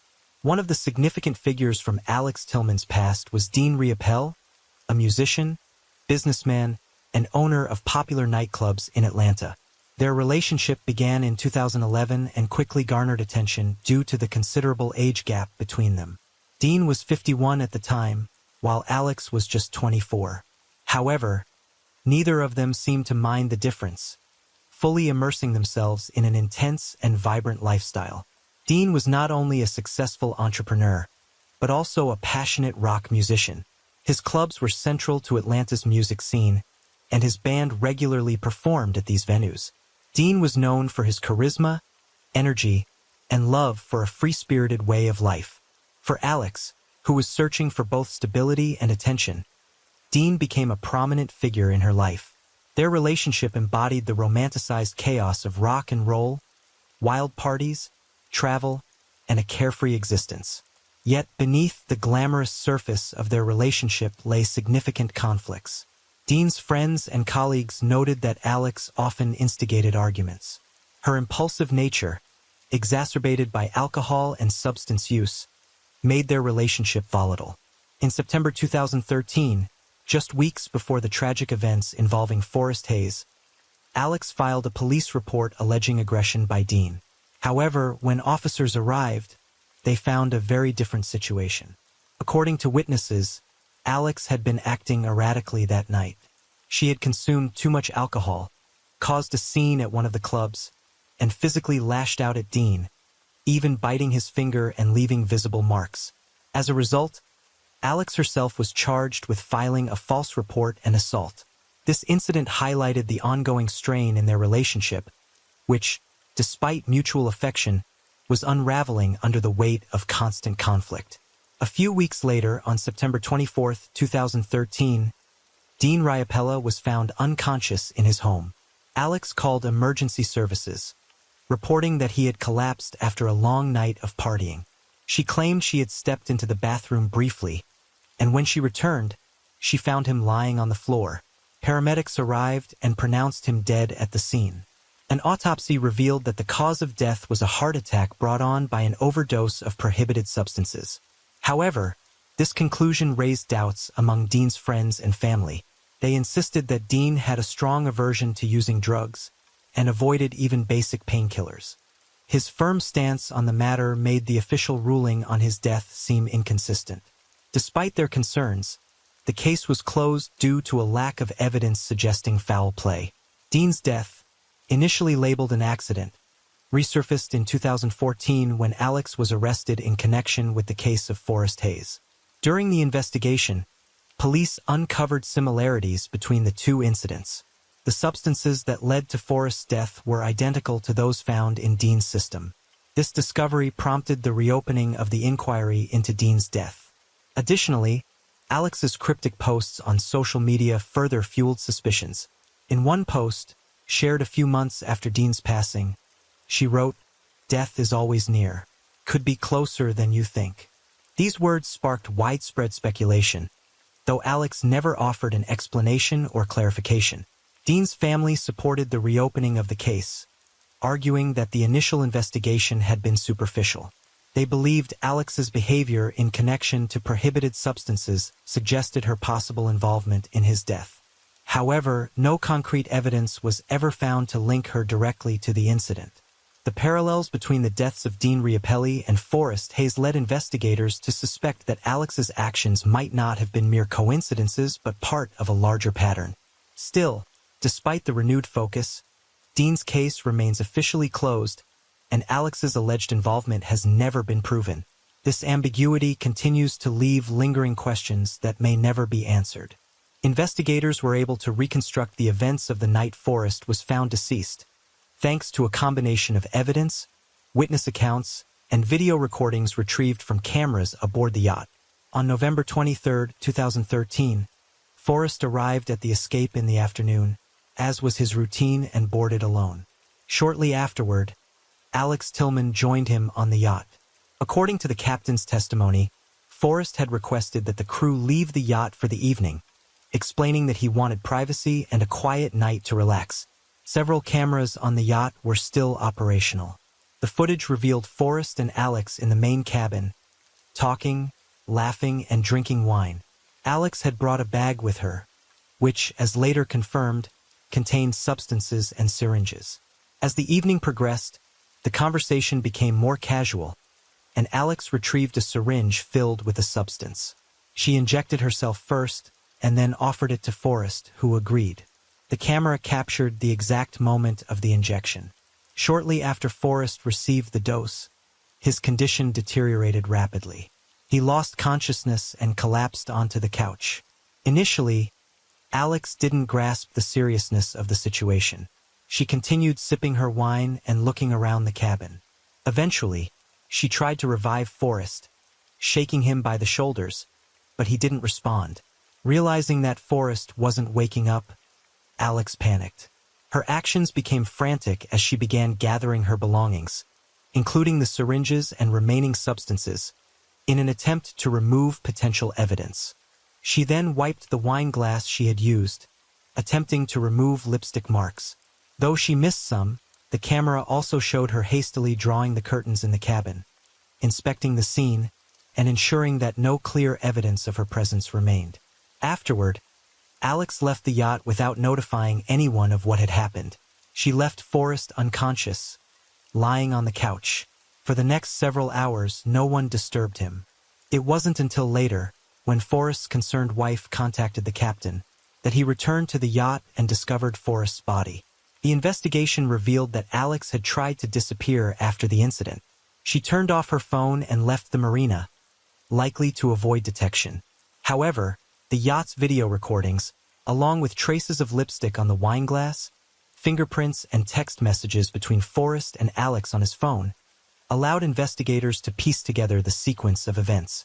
Alex's actions aboard the escape indicated that she was a key figure in the tragedy. Her panicked flight and efforts to remove evidence raised suspicions that she was attempting to evade accountability. However, one critical question remained unanswered. Was the injection deliberate, Or was it a reckless decision made in the heat of the moment? Once Alex Tillman was identified as a central figure in the death of Forrest Hayes, law enforcement began a manhunt to locate her. Alex had gone into hiding immediately after the incident, further solidifying suspicions of her involvement. Her phone remained off, and her once active social media accounts showed no updates, making her harder to track. However, investigators devised a plan. They focused on Alex's profile on Seeking Arrangement, the platform through which she had originally connected with Forrest. This app became the key to locating her. Using a fake profile, investigators created the persona of a wealthy man interested in meeting new companions. Despite trying to avoid attention, Alex couldn't resist the opportunity for financial gain and agreed to meet. After several days of messaging, she arranged a meeting at a secluded location in California. When Alex arrived for the meeting, she was apprehended by law enforcement officers. The operation went smoothly. Alex did not resist, but her demeanor was described as indifferent and composed. During the arrest, she stated that she didn't understand the charges against her. However, she was soon formally accused of second-degree manslaughter, evidence tampering, and illegal distribution of prohibited substances. The trial began in early 2014 and quickly became a media sensation. Due to her appearance and controversial past, Alex became the center of public and media attention. Dubbed the beauty-turned-criminal, her photos, past interviews, and behavior were widely discussed. During court appearances, Alex maintained a calm and confident image, often dressed impeccably, which drew mixed reactions from the public. The prosecution argued that Alex was fully aware of the risks of her actions. They presented video footage from the yacht showing her administering an injection to Forrest, and then leaving the scene without offering him any assistance. This, the prosecution claimed, demonstrated her indifference and deliberate attempts to cover her tracks. Alex's defense team contended that she acted at Forrest's request and had no intention of causing harm. Her lawyers asserted that his death was a tragic accident and that her hurried departure was driven by panic. They also emphasized that Forrest himself had requested the substances and willingly consented to the injection. Public opinion was deeply divided. Some saw Alex as a cold-hearted criminal whose actions led to the death of a successful and respected individual. Others viewed her as a victim of circumstance, questioning the ethics of Forrest's behavior, including his use of a dating platform and participation in risky activities. In May 2015, Alex reached a plea agreement with the prosecution. She pleaded guilty to involuntary manslaughter and possession of prohibited substances in exchange for a reduced sentence and avoidance of a jury trial. She was sentenced to 6 years in prison, with credit for time already served. The decision sparked another wave of debate. Some considered the sentence too lenient given the circumstances, while others felt it was fair given the lack of clear evidence of intentional harm. After serving her sentence, Alex was deported to Canada, her country of birth, in 2017. However, her name continued to surface in discussions and articles related to high-profile crimes. To the public, Alex Tillman became a symbol of double lives, risky behavior, and the far-reaching consequences of reckless decisions that led to a tragedy impacting many lives. Upon her release, Alex attempted to rebuild her life. For some time, she stayed out of the public eye, avoiding media interactions and social platforms. However, a year later, she gave her first major interview to a Canadian journalist. Conducted via video call, Alex appeared calm, composed, and to many, emotionally detached. Her version of the events reignited controversy, sparking new debates over her actions and the consequences that followed. In the interview, Alex stated that she never intended harm toward Forrest Hayes, and that his death had come as a shock to her. She claimed the injection had been administered at his request, and insisted she was unaware of any pre-existing health issues he may have had. According to Alex, she believed that Forrest understood his limits and was in control of his actions. She also denied deliberately trying to cover up evidence, explaining that her actions were driven by panic and poor judgment in the heat of the moment. Her statements, however, conflicted with the evidence presented in the case. Footage from the yacht showed Alex not only removing traces of her presence, but also leaving the scene without attempting to call for help. This raised further doubts about her sincerity and drew sharp criticism from Forrest's family, who labeled her explanations as an attempt to shift responsibility. Equally controversial were her remarks about Dean Riopelli. In the interview, Alex described their relationship as turbulent but genuine and claimed to have been devastated by his death. However, she avoided answering questions about the cause of Dean's overdose or the circumstances of their final meeting. Her silence only deepened suspicions. Dean's relatives, who had previously called for the case to be reopened, stated that Alex's comments raised more questions than answers. The status of the investigation into Dean Riopelli's death remains unclear. In 2018, the Fulton County District Attorney's Office announced that the case was under review, but no further updates were provided. According to rumors, investigators were unable to uncover new evidence to either confirm or refute Alex's involvement. This left Dean's family in a state of uncertainty and the public awaiting answers. Currently, Alex Tillman resides in Canada and leads a relatively private life. Her social media accounts remain inactive, and journalists' attempts to contact her for further comments are mostly unsuccessful. Despite her low profile, she continues to be a figure of heated debate, dividing opinions sharply. For some, Alex is seen as a person caught in the wrong circumstances, while for others, she is a cold and calculating individual whose actions contributed to two tragedies. The cases of Forrest Hayes and Dean Riopelli leave many unanswered questions. Were their deaths truly accidents? What was Alex's actual role in these tragic events? Story 4. Early in the morning on May 26, 2018, a staff member at a boarding school dormitory stumbled upon a scene that shocked everyone. In the stairwell of the girls' residence, the lifeless body of 17-year-old Charnel Hogg was found hanging near the railing. Just minutes later, authorities discovered a second victim, her best friend Marna Engelbrecht. At first glance, everything pointed to a double tragedy, but subtle inconsistencies in the details began to surface. What initially appeared to be a heartbreaking loss soon evolved into a chilling and complex investigation that uncovered hidden facets of lives entangled in tension, obsession, and threats. Charnel Hogg lived on a farm in Delaryville, a small town in the northwest province of South Africa, with her father Ronnie, her stepmother Anna, and Anna's son Eston, whom she regarded as her brother. Charnel's parents divorced when she was young but remained on amicable terms. Her father was a cattle farmer, while her mother, Sonia, worked in a tourism lodge in a nearby resort area. Before enrolling at Stella boarding school, Charnel split her time between her parents, spending 3 weeks on the farm with her father and 1 week with her mother. However, after starting school, her visits to her mother's home became less frequent. This change in Charnel's routine coincided with an unexpected reunion and rekindling of her friendship with Marna Engelbrecht. The two girls had been close friends since early childhood, but their bond had faded after Charnel moved. The Stella school environment brought them back together. Their families had shared deep connections for years. Marna's mother, Ryanette, had played music at Charnel's parents' wedding. Both families, rooted in farming traditions, often crossed paths at Sunday services and community events. Charnel and Marna's friendship had blossomed during their kindergarten years and remained strong until life circumstances pulled them apart. The Northwest Province, where both families lived, was a rural area dominated by agriculture. Its landscape consisted of savannas and shrublands, and most residents earned their livelihoods through farming. Descendants of 17th-century European settlers, known as Afrikaners, maintained a traditional way of life, even as their influence waned following the end of apartheid.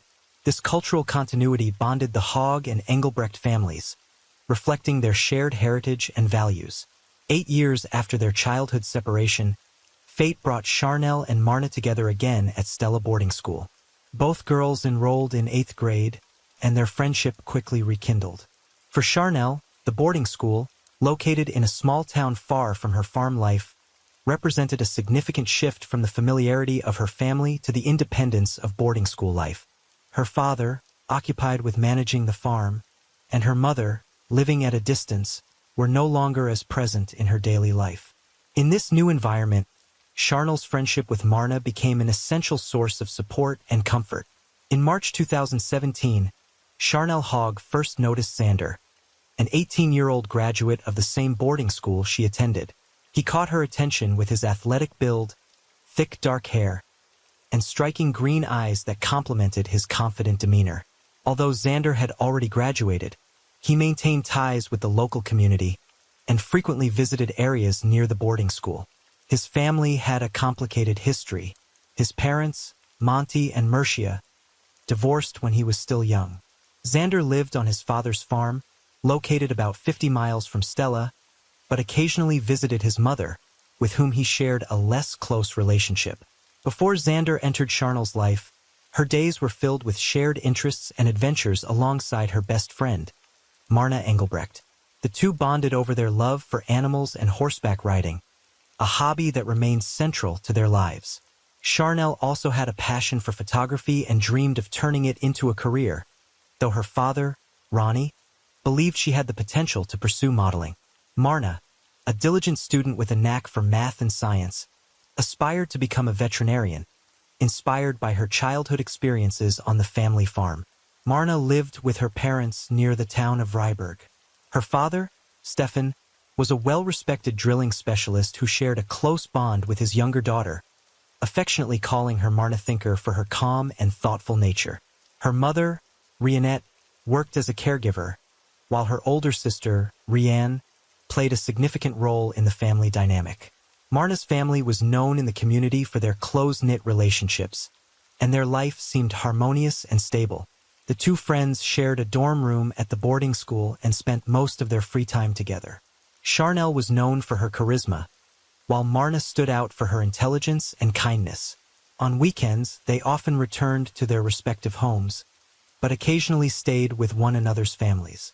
Ronnie, Charnel's father, treated Marna as if she were his own daughter, and both families shared warm and supportive ties.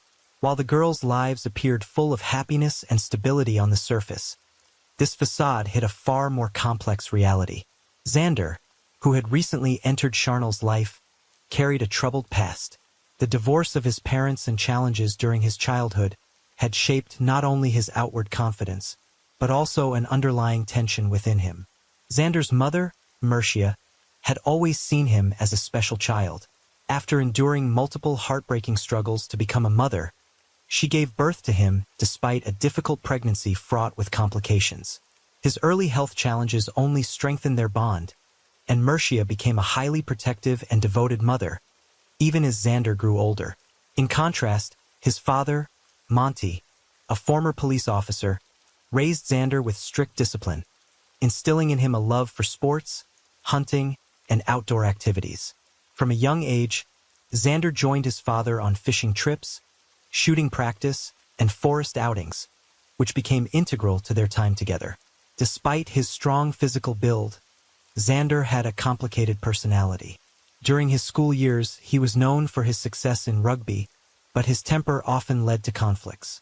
Disagreements with teachers, arguments with classmates, and even confrontations with adults were common. His parents were frequently called to school meetings, but Mercia always defended her son, insisting that his behavior was just a way of expressing his individuality. After graduating, Xander decided not to pursue further education and began helping his father on the farm. His presence on social media was minimal, mostly limited to photos of firearms and hunting trophies highlighting his hobbies. Despite leading a relatively private life, his charisma and good looks drew attention, particularly from young women. It was at a school event that Charnel first took notice of Xander. Alumni, including Xander, had been invited to meet with current students. Their initial interaction was brief, but mutual attraction quickly led them to spend more time together.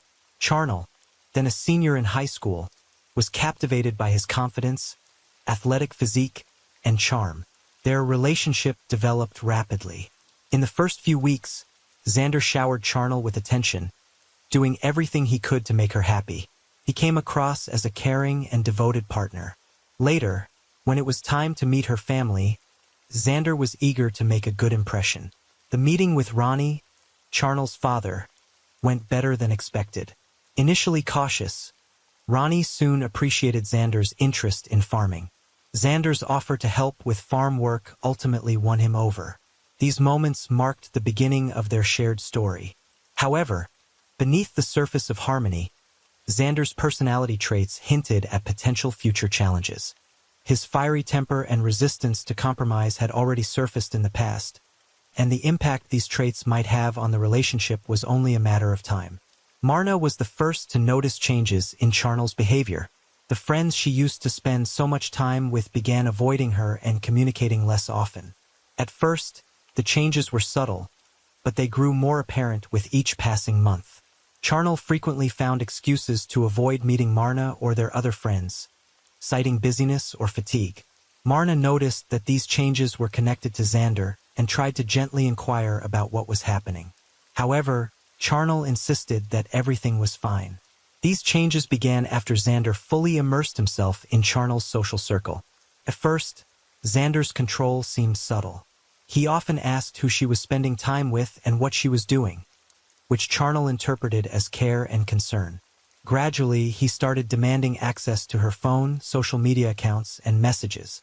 Charnel complied, thinking his jealousy was a reflection of his deep feelings for her. The situation came to a head during preparations for prom. Charnel, accompanied by her mother, went shopping for a dress. What should have been a joyful moment turned tense when Xander got involved.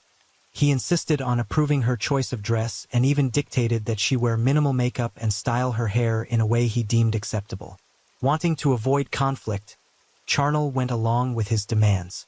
She later confided in an uneasy but didn't fully recognize the gravity of the situation. Xander's controlling behavior continued to escalate. He began interfering in her friendships, openly disliking anyone he felt was a bad influence. If Charnel spent time with friends, he demanded detailed explanations. Over time, she started limiting her social interactions to avoid arguments.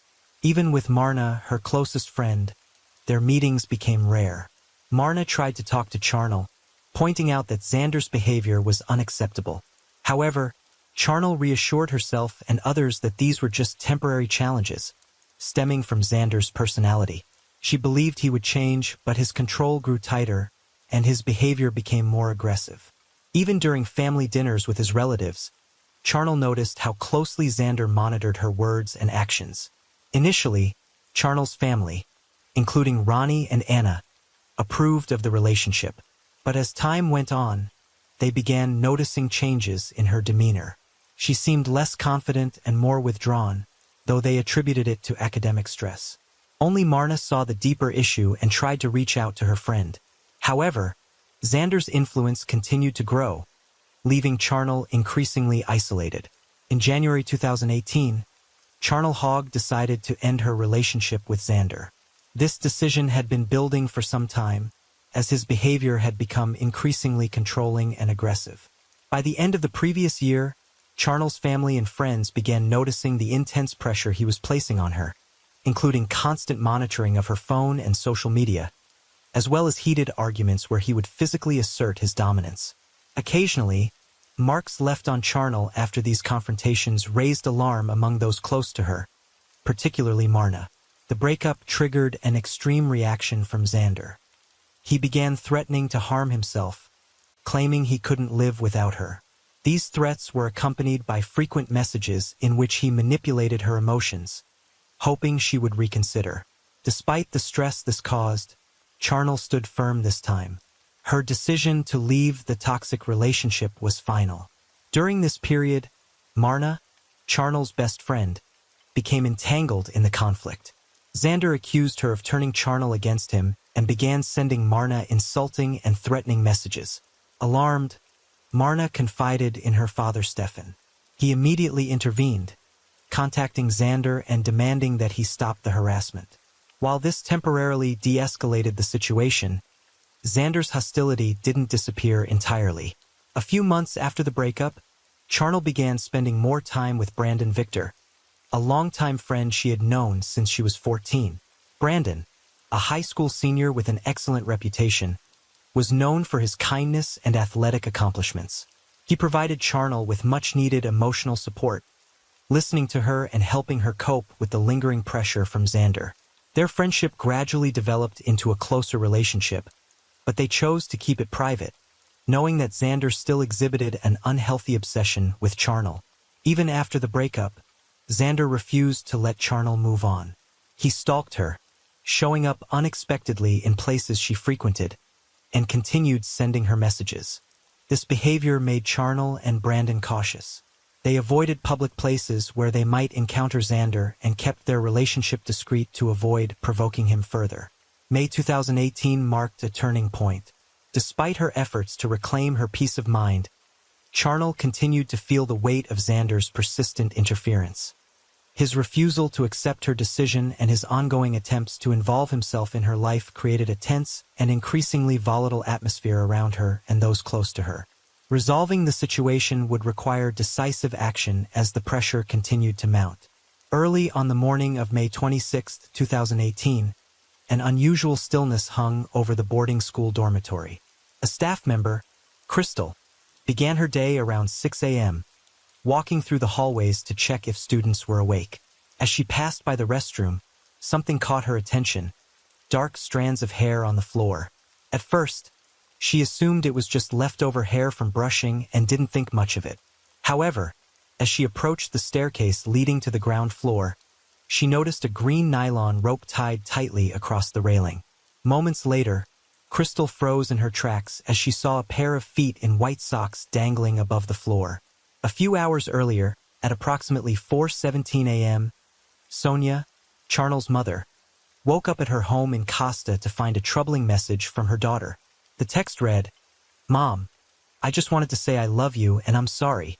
The misspelling of the word sorry caught Sonia's attention immediately, as Charnel was always careful with her grammar. Alarmed, Sonia tried calling her daughter, but the call went straight to voicemail. Worried, she called her ex-husband, Ronnie, to ask if he had heard from Charnel. Ronnie, who had been asleep, reassured Sonia that everything had seemed normal the night before, but he decided to check his phone. Among the late-night messages from Charnel, two stood out, leaving him deeply unsettled. The first message, sent at 3:42 a.m., included a photo of Charnel in her undergarments and a caption that read, "I love you, Brandon." The second, sent at 4:17 a.m., said, "Dad, I'm sorry, Marna and I are leaving." The cryptic and troubling nature of these messages made Ronnie fear for the girl's safety. He immediately contacted the school's principal, Richard Hobson, to report his concerns. Meanwhile, Crystal, trying to piece together what was happening, went upstairs to Charnel and Marna's room. It was empty. The girls' personal belongings were neatly arranged, as if they had been preparing for the next day without a hint of distress. At that moment, Crystal realized the situation was far more serious than she initially thought, and returned to the staircase where she had spotted the rope. At the same time, the worrying messages were reaching the girls' parents, and Brandon, Charnel's boyfriend, also received a late-night text from her. The message was unexpected, and his immediate attempts to call her went unanswered.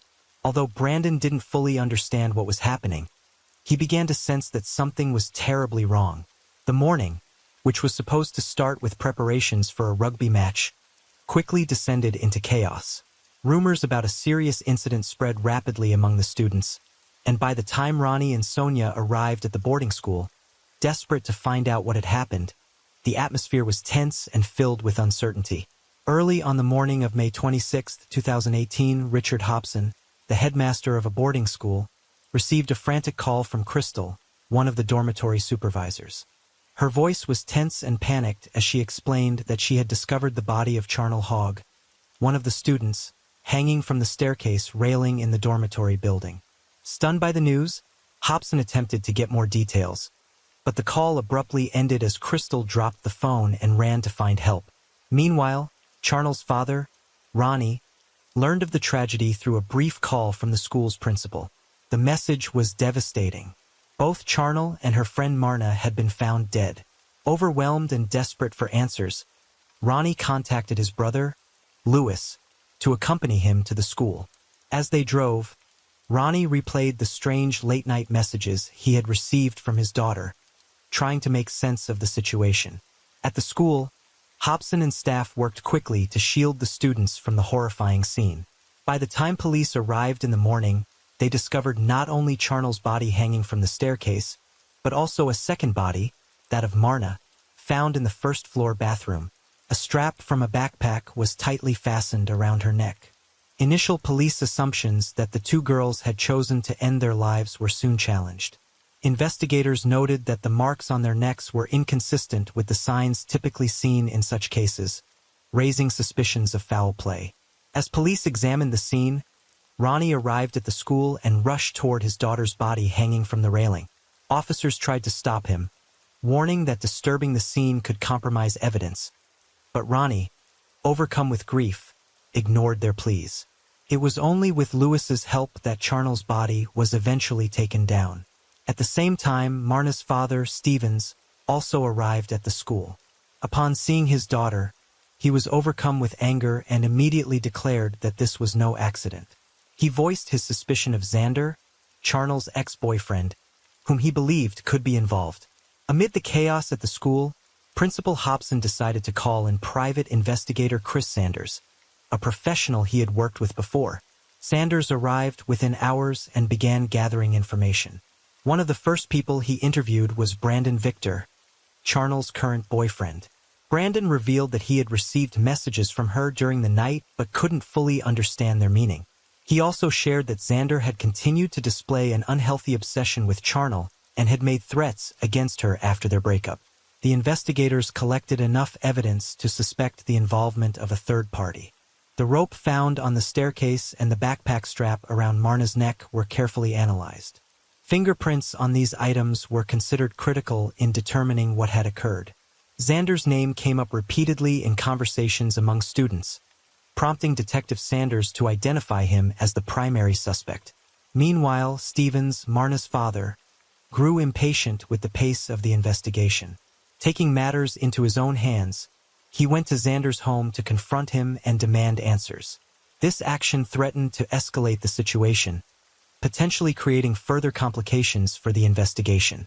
Around midnight on May 25, 2018, Charnel, Marna, and Brandon were sitting in the girls' dormitory room. Brandon had sneaked in, violating strict school rules, to comfort Charnel, who was feeling increasingly uneasy due to threats she had been receiving from her ex-boyfriend Xander. They drank coffee and talked, but Charnel's tension became more apparent as the night went on. At 1 a.m., Charnel's phone rang. It was Xander. She put the call on speaker so Marna and Brandon could hear the conversation. At first, Xander spoke calmly, trying to persuade her to come outside and meet him. When she refused, his tone shifted dramatically. He began making threats, ending the call with a chilling warning. "You'll regret what I'm going to do tonight." Charnel was visibly shaken. Brandon offered to stay with her, but she insisted he return to the boys' dormitory, fearing punishment if his presence was discovered.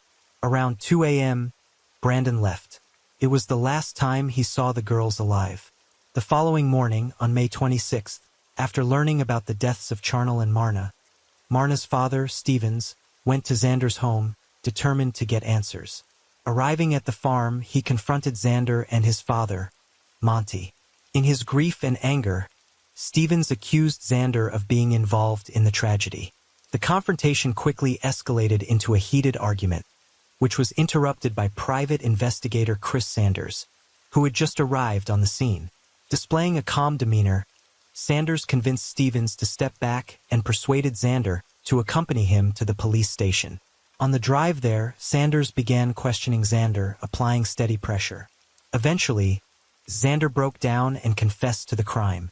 He admitted that he had killed Charnel out of jealousy and then murdered Marna to eliminate a witness. Sanders recorded the confession on a voice recorder. At the scene, police were already collecting evidence. The marks on the girls' bodies and the circumstances surrounding their deaths pointed to foul play, and Xander's confession aligned with investigators' suspicions. After arriving at the station, Xander repeated his account of the events. During questioning, Xander detailed how he had planned the crimes, intending to stage them as voluntary acts to avoid suspicion. He described sneaking into the dormitory and carrying out his actions. Investigators also uncovered disturbing evidence of his obsession with charnel. Messages, photos, and journal entries stored on his phone. At Xander's trial in March 2019, his behavior and motives became the central focus. One of the most critical pieces of testimony came from Anastasia Fesser, an acquaintance of Xander's from fishing competitions. She recounted a phone call she received from him the day before the tragedy, during which he angrily declared that he wouldn't let Charnel live her life without him. His chilling statement about making her life unbearable now stood out as a direct warning of what was to come. Anastasia admitted that she hadn't taken Xander's words seriously at the time, dismissing them as an emotional outburst. However, looking back, she regretted not reporting his comments to the police or warning anyone close to Charnel and Marna. Her testimony became a crucial part of the trial, shedding light on Xander's obsession and the premeditated nature of his actions. During the trial, Brandon Victor, Charnel's new boyfriend, provided key testimony. Brandon recounted how, on the evening of May 24, 2018, he secretly snuck into the girls' dormitory to spend time with Charnel and Marna. They talked, laughed, and discussed recent events, trying to lighten the tense atmosphere. However, their evening was interrupted by a call from Xander. Charnel put the phone on speaker so Brandon and Marna could hear the conversation. At first, Xander spoke calmly, trying to persuade her to meet him.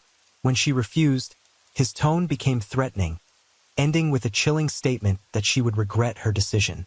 After the call, Charnel was visibly frightened, but insisted that Brandon return to the boys' dormitory, worried they'd get in trouble if anyone found out he was there. This decision marked the last time Brandon saw Charnel and Marna alive. The following day, police discovered their bodies, setting off the investigation that ultimately led to Xander's arrest. The defense attempted to challenge the validity of the evidence, arguing that Xander's confession had been coerced. However, testimony from private investigator Chris Sanders and recordings of Xander's statements dismantled their argument. Psychological evaluations described Xander as emotionally unstable, with a pathological fixation on Charnel. His jealousy, obsessive need for control, and inability to cope with their breakup were identified as factors leading to the tragedy. The role of Xander's family also came under scrutiny. His mother, who had been overly protective of him since childhood, had consistently defended him, disregarding concerning behavior. Initially, his father, Monty, a former police officer, acknowledged his son's guilt and stated that justice needed to be served. However, after the sentencing, which included 2 life terms, Monty reversed his position, accusing the legal system of being unjust and hiring lawyers to appeal the verdict. For the families of Charnel and Marna, there was some comfort in knowing the 2 inseparable friends were now laid to rest beside each other. This case highlights the importance of recognizing hidden issues in interpersonal relationships and taking proactive steps to prevent tragedies. It also raises questions about the role of upbringing and emotional support in shaping an individual's character and how unresolved emotional struggles can lead to devastating outcomes. Story 5. On the evening of October 24, 2009, 58-year-old Chris Marks, a successful, professional, and devoted mother, left her home with a sense of hope. She was on her way to reconnect with her daughter Taylor, who was 20 years old and had been adopted by Chris years earlier. Earlier that day, Taylor had called, asking Chris to pick her up from her boyfriend Brian's house.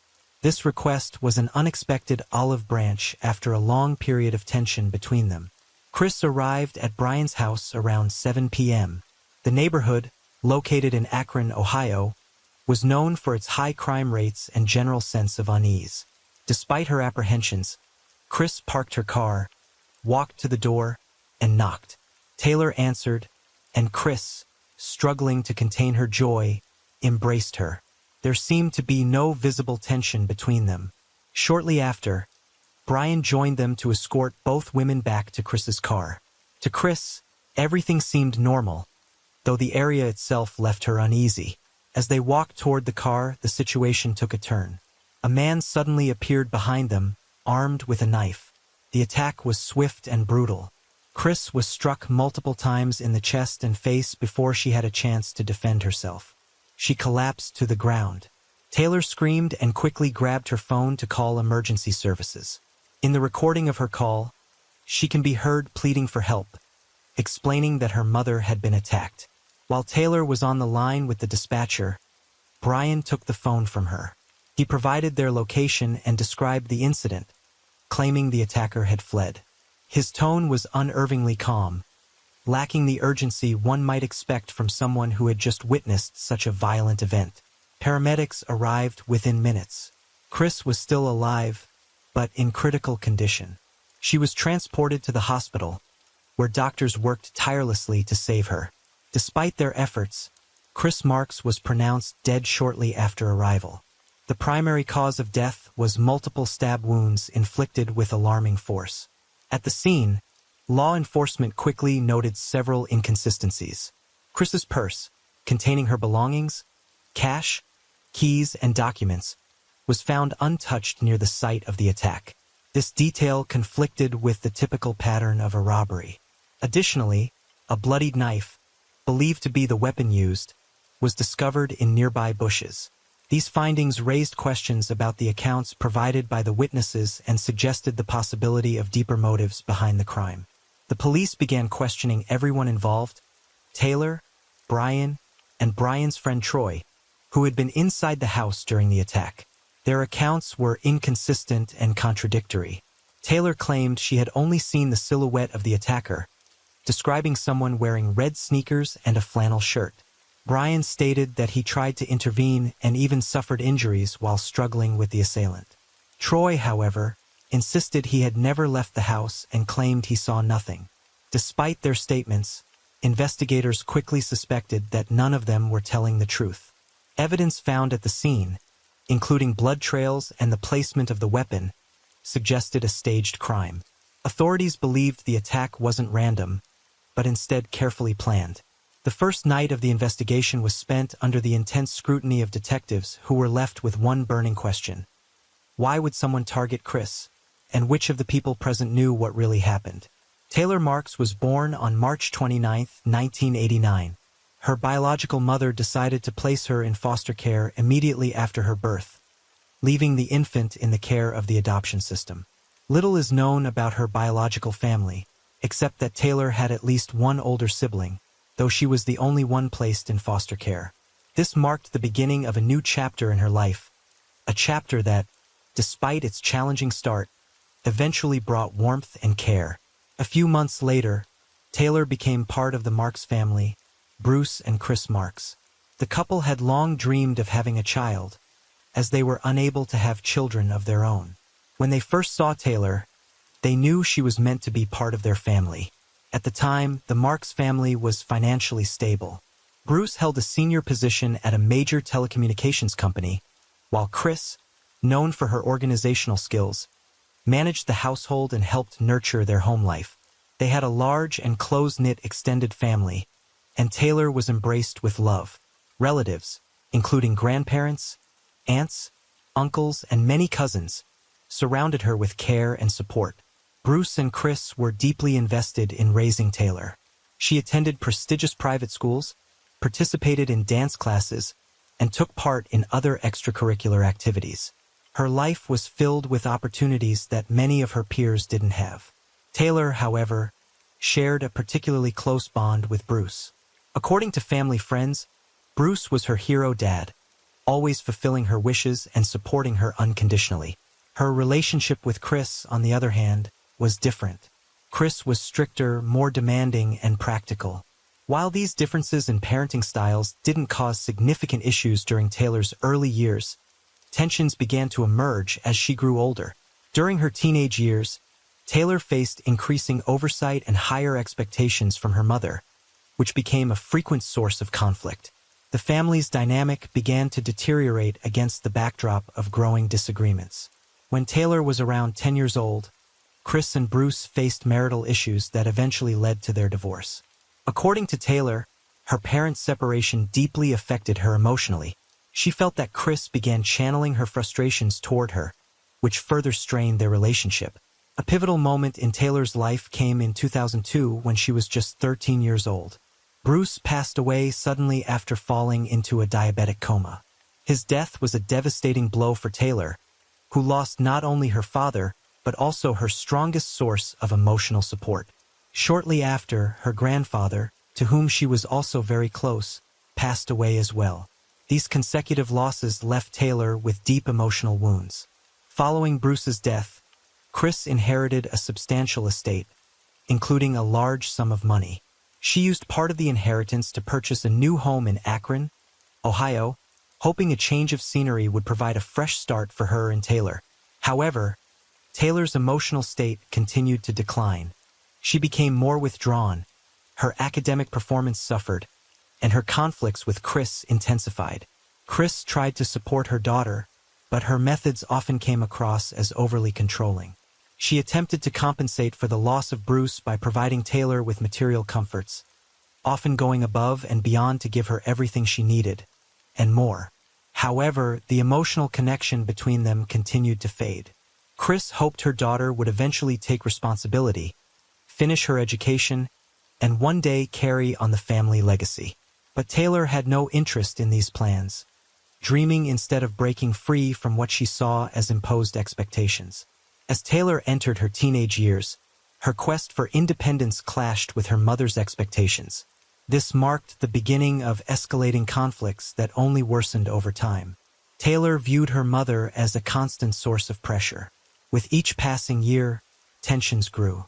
Chris tried to enforce strict rules to steer Taylor in what she believed was the right direction. She became increasingly worried about her daughter's declining grades, lack of focus on school, and apparent indifference toward her future. Taylor, however, saw her mother's actions as an attempt to control her life, fueling her desire to rebel. Chris's constant remarks about Taylor's appearance, choice of clothing, and selection of friends only widened the emotional gap between them. The high school years were particularly challenging. Taylor, with access to the privileges her mother provided, began using them irresponsibly. Instead of focusing on her studies, she preferred to spend time with friends, disregarding Chris's attempts to enforce discipline.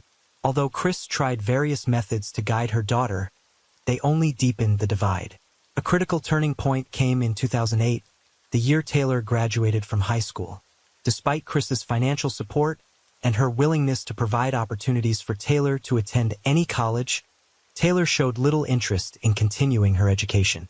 Chris pushed Taylor to at least try, and Taylor eventually enrolled at a university in Akron. However, just a month into her first semester, Taylor dropped out. For Chris, this decision was a major blow, symbolizing the growing distance and the stark contrast between their dreams for Taylor's future. Realizing that persuasion wasn't working, Chris decided to take a firmer approach. She gave Taylor an ultimatum: either get a job and start supporting herself or move out of the house. This was a common expectation in American culture, where young adults are encouraged to take responsibility for their lives upon reaching adulthood. However, Taylor perceived her mother's words not as motivation, but as cruelty and a threat, deepening the conflict between them. The situation escalated further in May 2009, when Taylor met Brian Smith, a 21-year-old with a reputation as a bad boy. Brian lived in a low-income part of town with his mother and sister. Taylor was quickly drawn to him, seeing in Brian a chance to escape her mother's control. Those who knew Brian described him as having a hot temper and a need to dominate in relationships, but these traits didn't deter Taylor.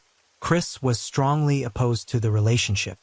She was concerned not only about Brian's behavior, but also about the influence he might have on her daughter. Chris attempted to forbid Taylor from seeing Brian, and even banned him from coming to their home. However, these actions only solidified Taylor's resolve. Before long, Taylor packed her belongings and moved in with Brian, leaving her mother's house. Life with Brian was far from the ideal Taylor had imagined. At first, their relationship seemed promising, but it didn't take long for Brian to begin displaying controlling and aggressive behavior. Taylor faced jealousy, control, and frequent outbursts of anger. Despite this, she refused to return home, seeing a move back as an admission of defeat. Concerned for her daughter, Chris continued to provide support. She purchased essentials for Taylor and maintained contact, hoping her daughter would come to recognize her mistakes. The tension between them reached a breaking point when Chris offered Taylor a lifeline. She could come home under the condition that she either resumed her education or found a job. Chris even proposed additional support, offering to provide her with a car, an apartment, and a position at her company. Yet, Taylor showed little interest in these opportunities. Her tumultuous relationship with Brian continued despite the mounting challenges. Chris held onto the hope that time would help Taylor see the error of her ways. She believed that one day her daughter would return home and take on more responsibility. Unfortunately, this hope would never come to fruition. The growing rift in their relationship, compounded over the years, set the stage for the events that would ultimately lead to a tragic outcome. Taylor's move to Brian's home marked the beginning of what she believed to be long-awaited freedom. However, that freedom quickly turned into a series of restrictions. Life with Brian proved far different from her expectations. He imposed strict rules and monitored every aspect of her life. Taylor, accustomed to a certain level of comfort and independence, found herself in an environment where she was expected to comply with Brian's every demand. Brian's control over Taylor soon became all-encompassing. He checked her phone, read her messages, and tightly monitored her movements. Even her communication with Chris became a point of contention. Brian convinced Taylor that her mother was merely trying to manipulate her and prevent her from living life on her terms. His words deepened the already growing divide between Taylor and Chris, who continued to reach out, determined to keep the open. In Brian's home, Taylor found herself in complete isolation. Brian not only restricted her social connections, but also manipulated her emotions, portraying himself as the only person who truly understood her. During arguments, he displayed aggressive behavior, breaking objects and making threats. His outbursts were often followed by demands for total loyalty and constant reminders of her dependence on him. The situation was further complicated by the involvement of Brian's family. His mother, Tammy, chose not to intervene, effectively enabling his behavior. His younger sister also played a role in maintaining control over Taylor, acting as a watcher when Brian wasn't around. This created an environment where Taylor's every move was closely monitored. Taylor's financial ties to her mother were another critical factor in her relationship with Brian. Aware of Chris's wealth and Taylor's potential inheritance, Brian was determined to maintain control. He frequently reinforced the idea that her mother was the root of all her problems, further driving a wedge between them. Under Brian's influence, Taylor began avoiding contact with her mother. Even when Chris visited to help her daughter, Brian remained distant and dismissive. He discouraged Taylor from accepting her mother's support, insisting they could handle things on their own. Despite Brian's efforts, Chris continued to provide for Taylor, buying her necessities and urging her to come back home. By the summer of 2009, the tension between Taylor, Brian, and Chris had reached a breaking point. After months of living with Brian, Taylor had become entirely dependent on his influence. Amid increasing control and aggression, an idea began to take shape, something that initially seemed far-fetched but soon became a concrete plan. This idea was fueled by mounting pressure, mutual dissatisfaction, and financial motives. The plan was to remove Chris permanently, thereby gaining access to her assets. For Taylor, this seemed like a way to sever the last ties connecting her to her mother while also achieving financial independence. For Brian, it was an opportunity to solidify his control over Taylor and use her inheritance to improve his own circumstances. The idea of committing a crime began circulating within their inner circle. Brian's 19-year-old friend, Troy Purdy, who frequently visited their home, became involved in these discussions. Younger and impressionable, Troy was seen as an ideal participant in the plan. Initially, the conversations were framed as jokes or hypothetical scenarios, but over time they became more serious. The planning progressed slowly with careful attention to every detail. Brian and Taylor deliberated on how to stage the crime to look like a robbery or random attack. They decided that evidence left at the scene should point to an act of spontaneous aggression rather than a premeditated crime. Troy was chosen to carry out the act, distancing Taylor and Brian from any direct connection to the incident. Troy's involvement was based on his loyalty to Brian.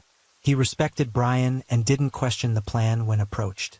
In exchange for his role, Troy was promised $5,000, money that Taylor expected to receive from her inheritance once the legal processes were complete. Special attention was given to selecting the weapon. According to Taylor, Brian's mother, Tammy, even purchased a knife for the plan, but it was later deemed unsuitable due to its size and weight. Ultimately, Troy took on the task of finding an appropriate weapon. He chose a lightweight knife that was easy to conceal and carry. A critical part of the preparation involved studying Chris's routines. They knew Chris often visited Brian's house to see Taylor, making her vulnerable since she usually came alone, believing she was simply picking up her daughter. This detail was incorporated into the plan. The scenario envisioned Chris arriving at the house with the attack occurring as she exited the home or near her car. Just before the plan was set in motion, Taylor made the final move to ensure everything went as intended. She called her mother and asked her to come pick her up, saying she wanted to come back home. This phone call was designed to disarm Chris emotionally, giving her a sense of relief and lowering her guard. Throughout the discussions, Taylor showed no hesitation.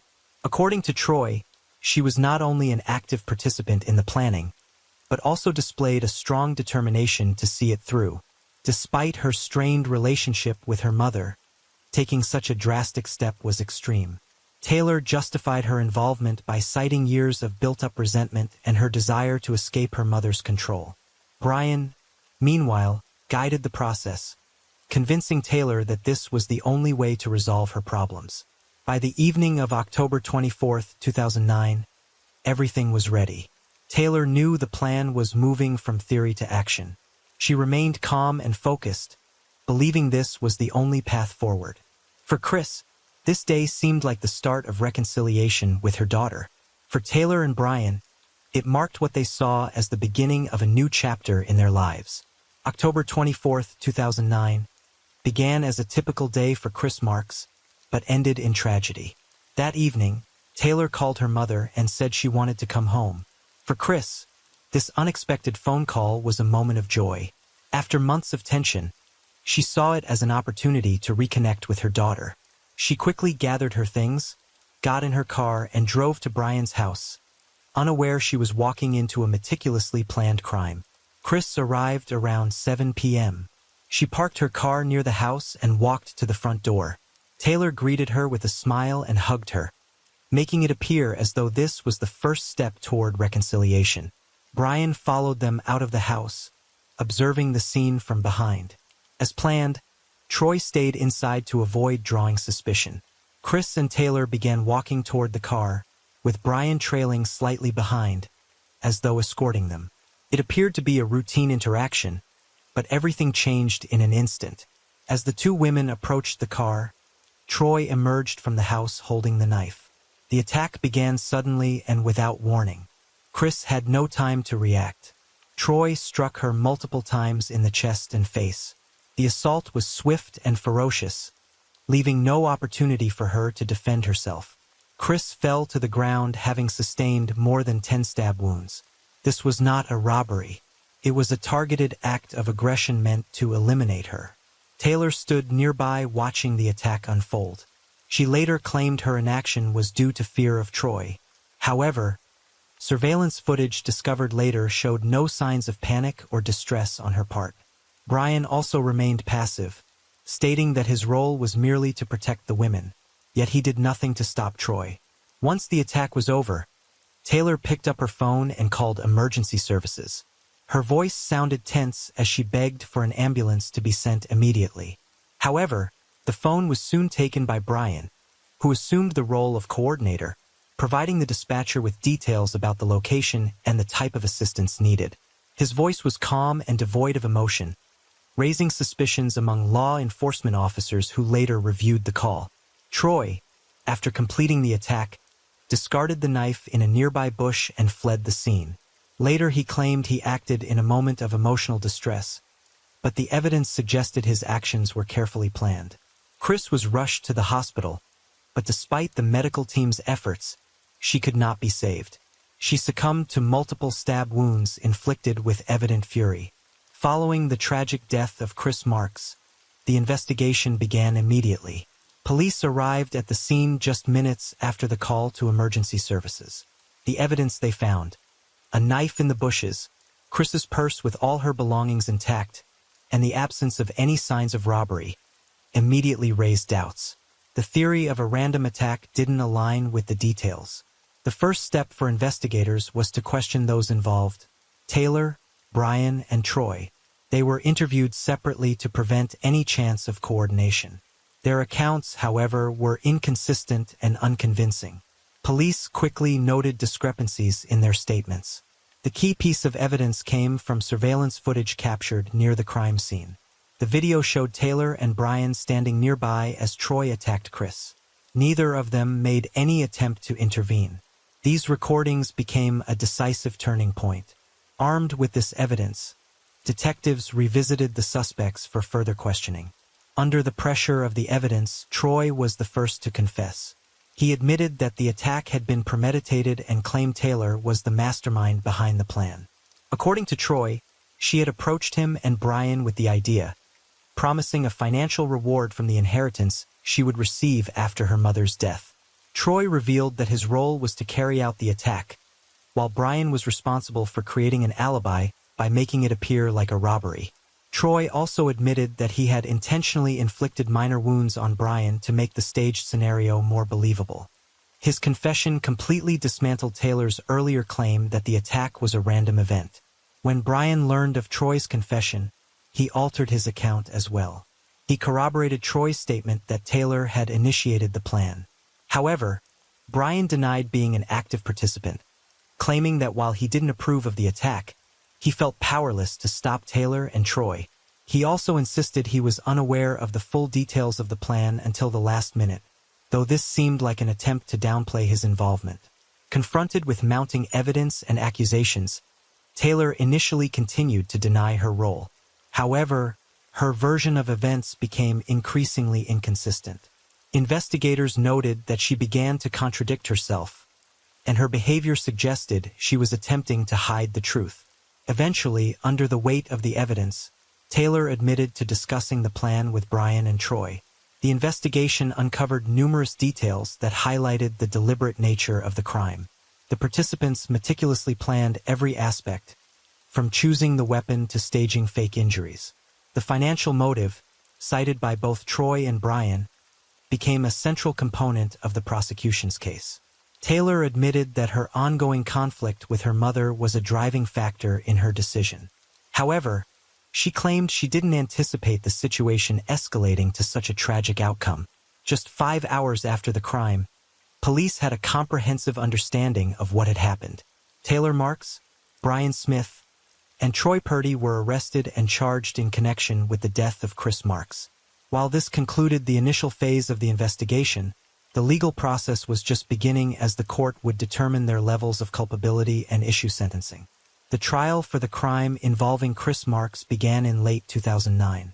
The defendants faced significant public scrutiny due to the brutal nature of the crime and the involvement of people close to the victim. The prosecution built its case on a wealth of evidence, witness testimony, and video recordings. The most compelling piece of evidence was the surveillance footage showing Taylor and Brian standing by and making no effort to intervene during the attack on Chris. Additionally, Troy's confession, which detailed the conspiracy and his role in the crime, became a cornerstone of the case. Investigators also presented text messages found on Taylor's phone, where she had discussed her strained relationship with her mother and expressed a desire to be free of her. The financial motive was further supported by evidence of the substantial inheritance Taylor expected to receive after Chris's death. During the trial, it was revealed that Chris had significant assets, including real estate, a business, and substantial savings. Defense attorneys for Taylor, Brian, and Troy sought to mitigate their client's culpability. Taylor's defense argued that she was under Brian's significant influence and lacked the autonomy to act independently. Her lawyer claimed that the emotional instability caused by her father's death and the pressure from her mother made her vulnerable to manipulation. Brian, on the other hand, denied active involvement in the crime. His attorney argued that he was unaware of the plan until the attack occurred and was paralyzed by shock, unable to intervene. Meanwhile, Troy, despite his initial confession, attempted to partially change his story during the trial, claiming that he acted under pressure from Brian. During the proceedings, Troy agreed to a plea deal with the prosecution. In exchange for admitting his guilt and testifying against the other defendants, he received a sentence of life imprisonment without parole, avoiding the possibility of the death penalty. Taylor, realizing the hopelessness of her situation, also pled guilty. During the hearings, she delivered an emotional statement expressing remorse for her actions. She explained how her conflicts with her mother and Brian's influence had driven her to participate in the crime. However, prosecutors argued that her involvement was deliberate and calculated.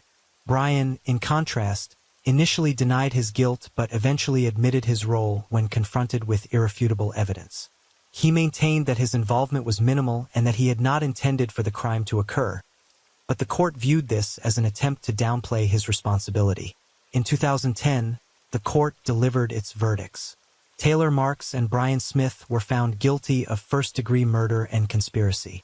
Both received life sentences without the possibility of parole. Taylor expressed remorse for her actions, but her claim that she had lost control was seen as an attempt to mitigate her sentence.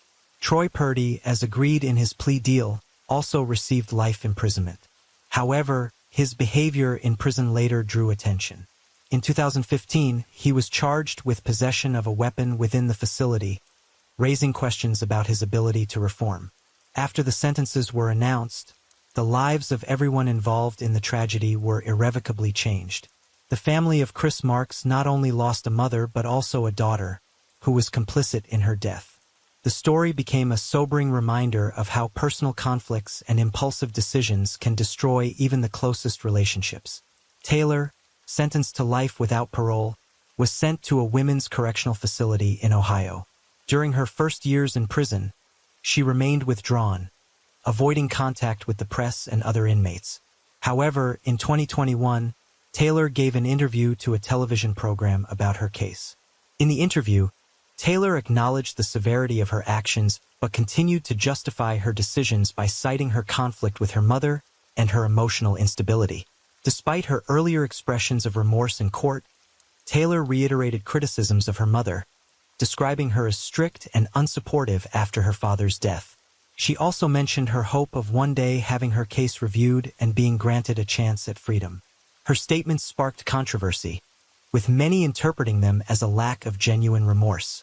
Taylor now spends her days participating in rehabilitation programs and working within the prison. Her claims of repentance remain polarizing. Some view her as manipulative and insincere, while others see her words as an attempt to find meaning in life behind bars. Brian, also sentenced to life in a high-security prison, has maintained a low profile since his conviction. He has avoided interviews and has not spoken publicly about his role in the crime. According to prison staff, Brian has a reputation as a difficult inmate, prone to conflicts and aggression. His name resurfaced in 2017 when it was reported that he had been involved in a fight with another inmate. The incident underscored that his tendencies toward aggressive behavior had not diminished, even after his sentencing.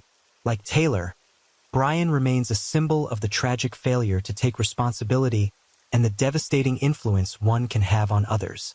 Troy, who played a direct role in the crime, was also sent to a high-security prison.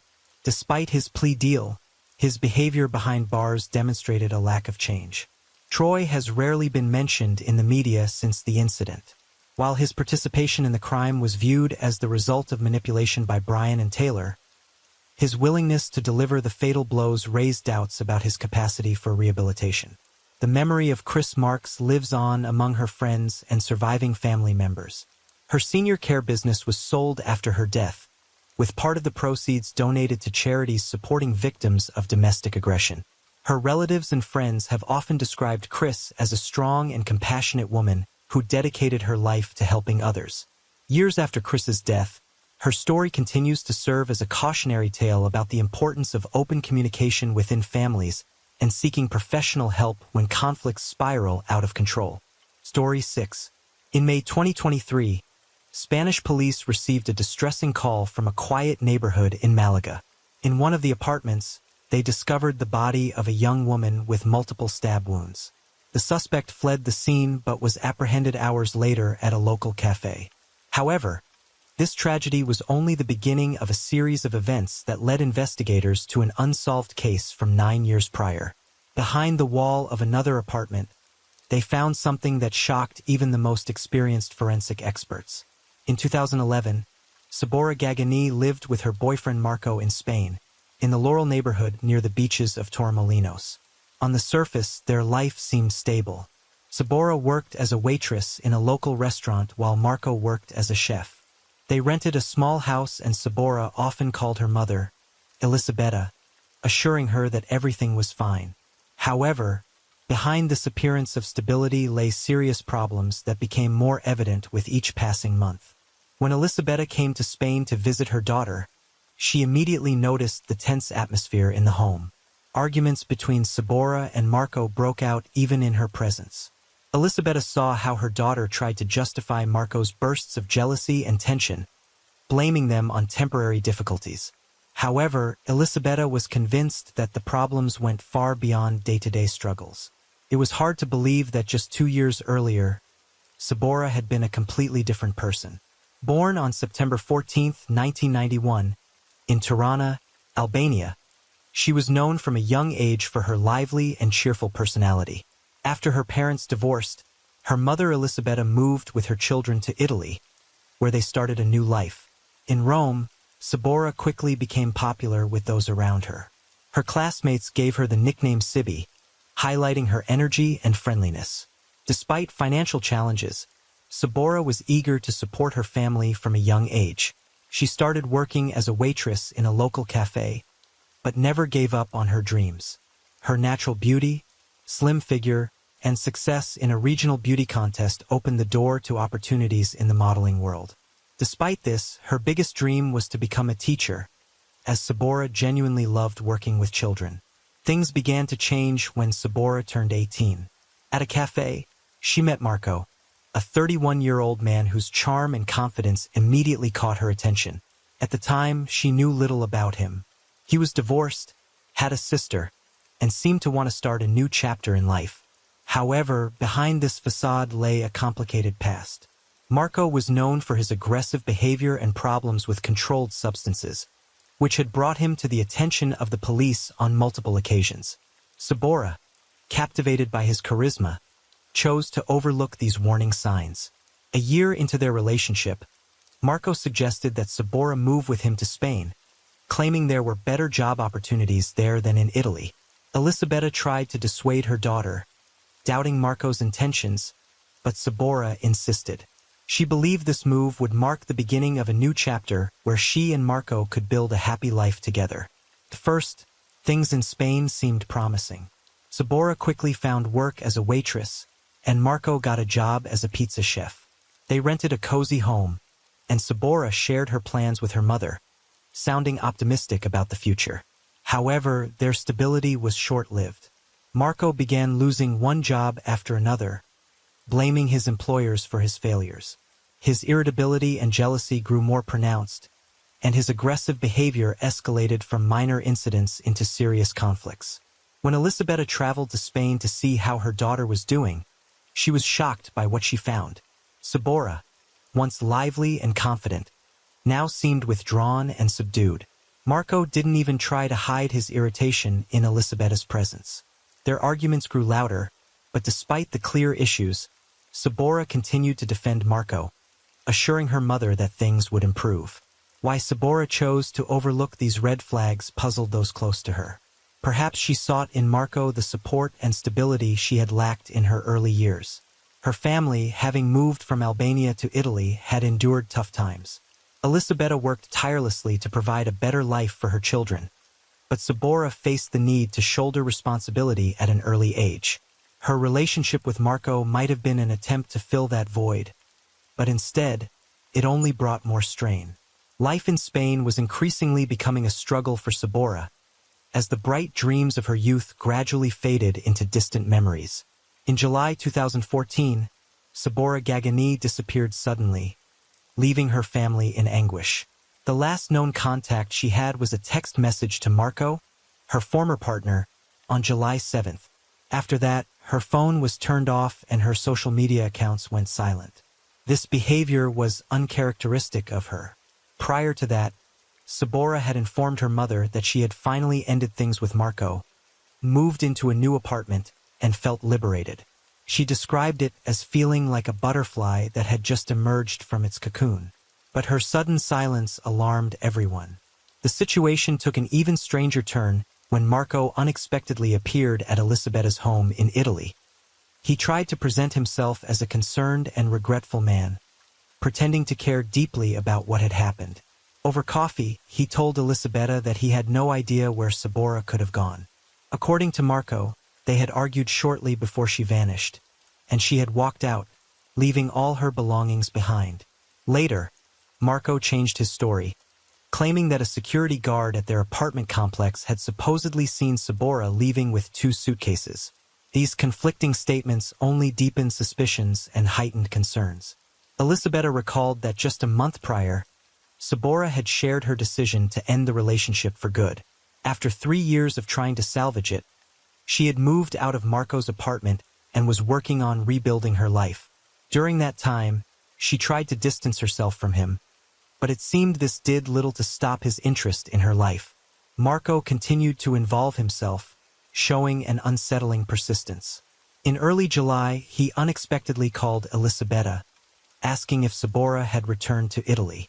The question struck Elisabetta as odd, especially given their recent breakup. Sabora had made multiple attempts to cut ties with Marco. In 2013, she even returned to her mother's home in Italy, determined to leave everything behind. During that time, she admitted she no longer saw a future in their relationship. But Marco refused to let go. He showed up at their house in Italy, pleading with Sabora and promising to change. He even proposed to her. Worn out from the constant struggle, Sabora gave in to his promises. But the cycle soon resumed. Jealousy, control, and aggressive behavior began to destroy her sense of peace once again. At one point, she confided in her mother that if she ever decided to leave Marco for good, she might have to completely disappear, as she believed he wouldn't leave her alone. Over the following months, Sabora traveled frequently to Italy, likely because her Spanish residency permit had expired. There were reports suggesting she used a forged Italian ID for her travels. Elisabetta noticed her daughter seemed increasingly frightened, but Sabora rarely shared details. She only mentioned that she was searching for a way out of her difficult situation. By June 2014, Sabora had moved into a new apartment, trying to start fresh. She told her mother she had no intention of ever returning to Marco. For a short time, she seemed to regain a sense of freedom, but concerns about her safety lingered. When Marco claimed that she had left and abandoned all her belongings, her family immediately knew something was wrong. Sabora would never have severed contact with her family, especially not with her mother and brothers.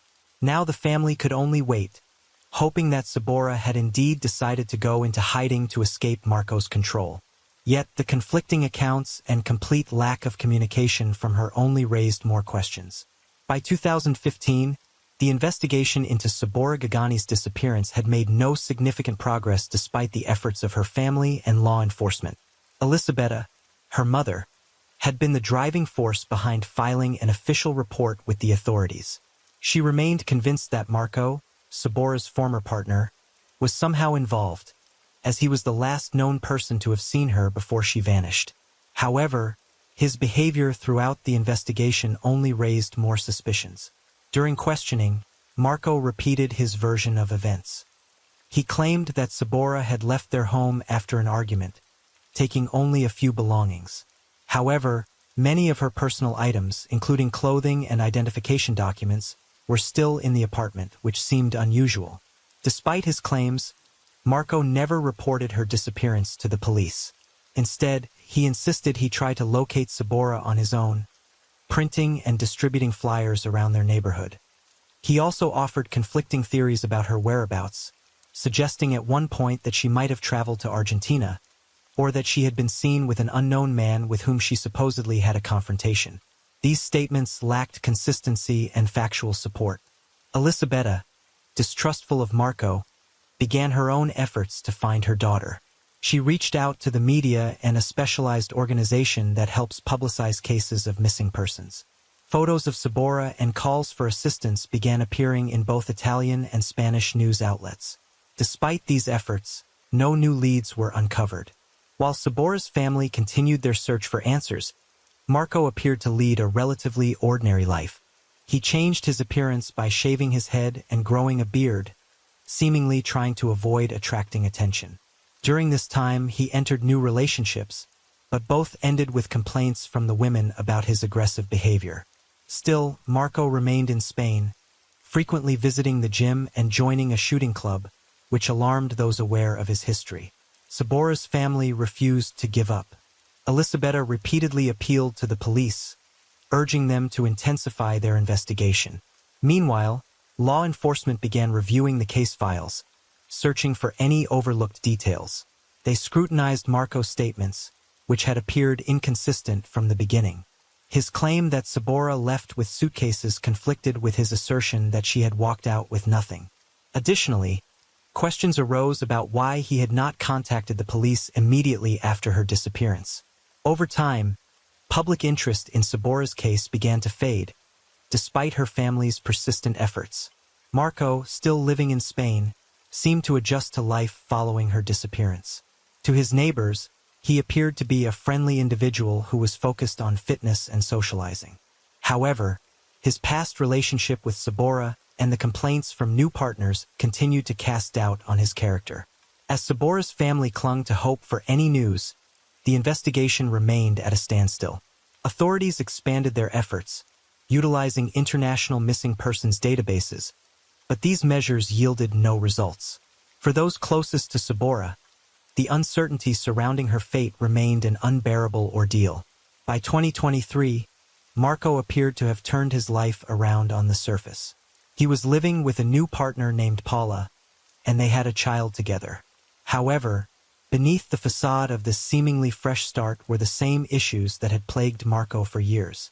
His relationship with Paula was far from stable. She confided to close friends and coworkers that she experienced physical mistreatment from Marco. Meanwhile, Marco struggled to keep a steady job, which only worsened their financial troubles. While working at a pizzeria, Marco met Victor Molina, the restaurant owner, who eventually offered jobs to both him and Paula. Victor also rented the couple a small apartment, hoping to ease their financial difficulties. Unlike Marco, Paula quickly earned trust and respect at work. Victor and his sister Victoria, who also worked at the restaurant, became not only Paula's employers, but also a source of emotional support. Over time, Victoria learned more about the difficulties in Paula and Marco's relationship. After one particular incident, she began urging Paula to contact the police. According to Victoria, Marco was not only aggressive at work, but also provided no help at home. An incident at the restaurant marked a breaking point for Victor. The door to the staff restroom was found broken. Victoria learned from Paula that Marco had damaged it, accusing her of using the space to meet with coworkers. Following this, Victor reassigned Marco to a different location, keeping him under close supervision. Despite Paula's hard work and efforts to maintain the appearance of a normal life, she couldn't hide the challenges she faced. Her growing trust in Victoria allowed her to open up more. Paula revealed that she was staying with Marco only because it was the only way she could regain custody of her children, who had been removed from her care after authorities discovered prohibited substances in their home. The substances belonged to Marco, but the consequences had fallen on the entire family. For Paula, this was a deeply personal tragedy, and her primary goal was to save enough money to leave Marco and fight to regain custody. Meanwhile, Marco's situation continued to deteriorate. He frequently complained to Victor about his financial struggles, claiming he was only working for the sake of his family. Yet his actions and behavior told a different story. His aggression at work and inability to get along with coworkers led Victor to question whether keeping him employed was worth the trouble. At the same time, Victoria, seeing how dire Paula's situation was, continued to encourage her not to tolerate the mistreatment. However, Paula, fearing for her safety, avoided taking any confrontational steps. She admitted to Victoria that Marco had once struck her 4 times and kicked her, but she downplayed the seriousness of the incident. For Victoria and Victor, this was clear evidence that Paula's situation required urgent intervention. On Tuesday, May 16, 2023, Paula spent her day off in good spirits, sharing her plans for a relaxing and productive evening with her coworkers. She seemed optimistic and ready to unwind. The following day, May 17th, Victoria, Paula's coworker and close friend, was eager to hear about how her evening had gone. However, the day took a dark and unexpected turn. That morning, at around 11:30 a.m., loud shouting erupted from the apartment Paula shared with Marco. Though arguments between them were common, this time it sounded far more intense. Paula's voice was unmistakable, calling out for help. The commotion was so loud that Victor, Paula's landlord and employer, who happened to be nearby, could hear it clearly. Alarmed, he rushed toward the apartment with another employee from the restaurant. When they reached the door, the 2 men began knocking and shouting, trying to understand what was happening. From inside, they heard faint sobbing, which soon fell silent. Moments later, Marco opened the door. His demeanor was calm as he assured them everything was fine, claiming Paula had simply gone to bed to rest. However, Paula's voice was no longer audible, which deeply unsettled Victor. The situation was made even more concerning by recent events.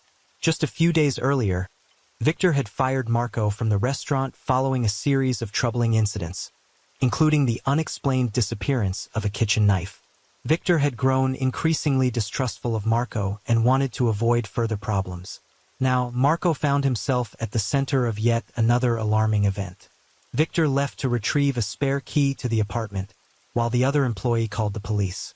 Marco, seemingly aware that the situation was escalating, remained calm but acted unexpectedly. Without any explanation, he left the apartment and walked out the building. When the police arrived, they found the apartment locked. Everything inside appeared as though the occupants had recently left, adding to the growing mystery. Meanwhile, Victor returned with the spare key and entered the apartment to determine what had happened. Inside one of the rooms, they discovered Paula's body lying on the floor, with multiple stab wounds. Her clothes were soaked in blood, and it was evident that she had passed away several hours earlier. The police immediately secured the scene, called in forensic specialists to collect evidence, and launched a search for Marco, who had fled by that time. Paula's body was sent for an autopsy to confirm the exact cause of death, while investigators worked to track down the suspect. Marco was located just a few hours later, sitting calmly at a table in a local cafe. He showed no resistance during his arrest and behaved as though nothing had happened. On May 20th, 2023, 3 days after Paula's tragic death, Marco appeared in court. He was charged with committing a crime with aggravating circumstances related to gender-based aggression. The court also ordered a psychiatric evaluation and testing for controlled substances. Marco was denied bail and remained in custody. During the hearing, Marco exercised his right to remain silent, speaking only to answer questions from his attorney. There was no mention of Sabora Gagani, whose disappearance he had previously alluded to. However, just days after his arrest, Sabora's name came back into the spotlight. On May 17th, the day of Paula's death, while being interrogated at the station, Marco made an unexpected confession. He claimed that during an argument in 2014, he had killed Sabora Gagani and hidden her body in the apartment they shared. Marco even offered to show investigators the exact location of her remains. Despite his confession, law enforcement chose to prioritize the investigation into Paula's death and temporarily delayed verifying Marco's statements about Sabora. For Sabora's mother, Elisabetta, the news of Marco's arrest and his admission regarding her was a devastating blow. For 9 years, she had fought to reopen the investigation, believing Marco was involved in Sabora's disappearance. Following Marco's confession, the case of Sabora Gagani was officially reopened, and investigators began working to verify his claims, starting with an examination of the apartment where the couple had lived in 2014. By early June 2023, Spanish investigators focusing on Sabora's case conducted a detailed review of the building's layout where she and Marco had once resided. A thorough search of the apartment yielded no significant findings. However, discrepancies were found between the apartment's physical layout and its blueprints. This discovery shifted the investigators' attention to a neighboring unit on the same floor, which was nearly identical in design. One particular detail stood out. There was a large space that, according to the building plans, should have been part of the bedroom in the apartment under investigation, but it was not present in reality. After obtaining permission, investigators entered the neighboring apartment on June 6th and broke through the wall. Behind it, they discovered a large wooden box filled with lime. Inside the box, police uncovered the first set of evidence: a plastic bag containing a knife stained with dried blood and personal items believed to belong to Sabora. Among the items was a bouquet of wilted flowers lying atop several plastic bags. Inside one of the bags was a camping sleeping bag which contained human remains. The remains were sent for forensic analysis to determine the identity and cause of death. Investigators noted tattoos on the body that matched descriptions provided in the missing persons report for Sabora Gagani. However, to confirm the identity conclusively, Spanish authorities requested DNA samples from Sabora's family in Italy. On June 10th, police arrived at the home of Sabora's mother, Elisabetta, to collect a saliva sample. The DNA results confirmed the remains belonged to Sabora Gagani. In the week following the discovery, new details about Marco's actions emerged in Spain. During interrogations, he claimed to have used acid in an attempt to dispose of the body, though this claim was not substantiated. Investigators noted Marco frequently altered his statements. His confessions following his arrest for Paula's death had prompted the reopening of Sabora's case. Meanwhile, authorities continued to investigate the circumstances surrounding her death. For Elisabetta, the confirmation of Sabora's remains was a devastating blow. 9 years of uncertainty had stripped her of hope, though she had never stopped waiting for answers about her daughter's fate. Over the years, her life had changed dramatically. Sabora's father had passed away from illness, never learning the truth about his daughter, and Elisabetta had found solace only in the birth of her grandson. When the remains were officially identified, Elisabetta reflected on her years of advocacy, repeatedly appealing to the police to reopen her daughter's case. While her efforts had finally brought answers, they also delivered a bittersweet sense of closure. Forensic experts continued to analyze the evidence recovered from the site where Sabora's remains were found. The knife discovered in the plastic bag was sent for forensic testing to identify biological traces that might link it to Marco. Meanwhile, Spanish investigators collaborated with their Italian counterparts to supplement the case materials from Sabora's disappearance. The investigation into Paula's death also remained ongoing, with Marco already the primary suspect. Despite the evidence and Marco's own admission of his involvement in Sabora's death, including revealing the location of her remains, he later retracted his confession. His attorney argued that Marco's statements had been made under duress and should not be admissible in court. However, investigators maintained that the evidence found in the concealed box, including Sabora's personal belongings, provided strong grounds for further charges. In January 2024, several months after the discovery of Sabora Gagani's remains, her family was finally able to lay her to rest. After all forensic examinations were completed, her remains were returned to her loved ones for burial. The ceremony took place in Italy, where friends and family gathered to say their final goodbyes. As a tribute, balloons were released into the sky with heartfelt messages, symbolizing hope and farewell. At the time, most attention was focused on the ongoing legal proceedings against Marco, who faced charges related to Paula's death. During a hearing on January 30th, 2024, Marco submitted a handwritten 17-page letter in which admitted responsibility for her death, but included numerous caveats. He claimed that the conflict arose due to accumulated arguments over a €50 debt and his infidelity. According to Marco, during the altercation, he defended himself too strongly, which led to the tragedy. However, investigators determined that the wounds on Paula's body were located on her back, casting serious doubt on his self-defense claim. Despite his admissions regarding Paula, Marco refused to provide detailed information about Sabora's case. He did confirm that he had wrapped her body in plastic, placed it in a wooden box, covered it with flowers, layered it with lime, and sealed it within a wall. However, he denied being responsible for her death, attempting to justify his actions as a reaction to fear of the circumstances. During the trial, Marco abruptly changed his account of Sabora's death, presenting an entirely new version of events. He alleged that the Albanian mafia, which he claimed to have been connected to due to debts, was responsible for her death.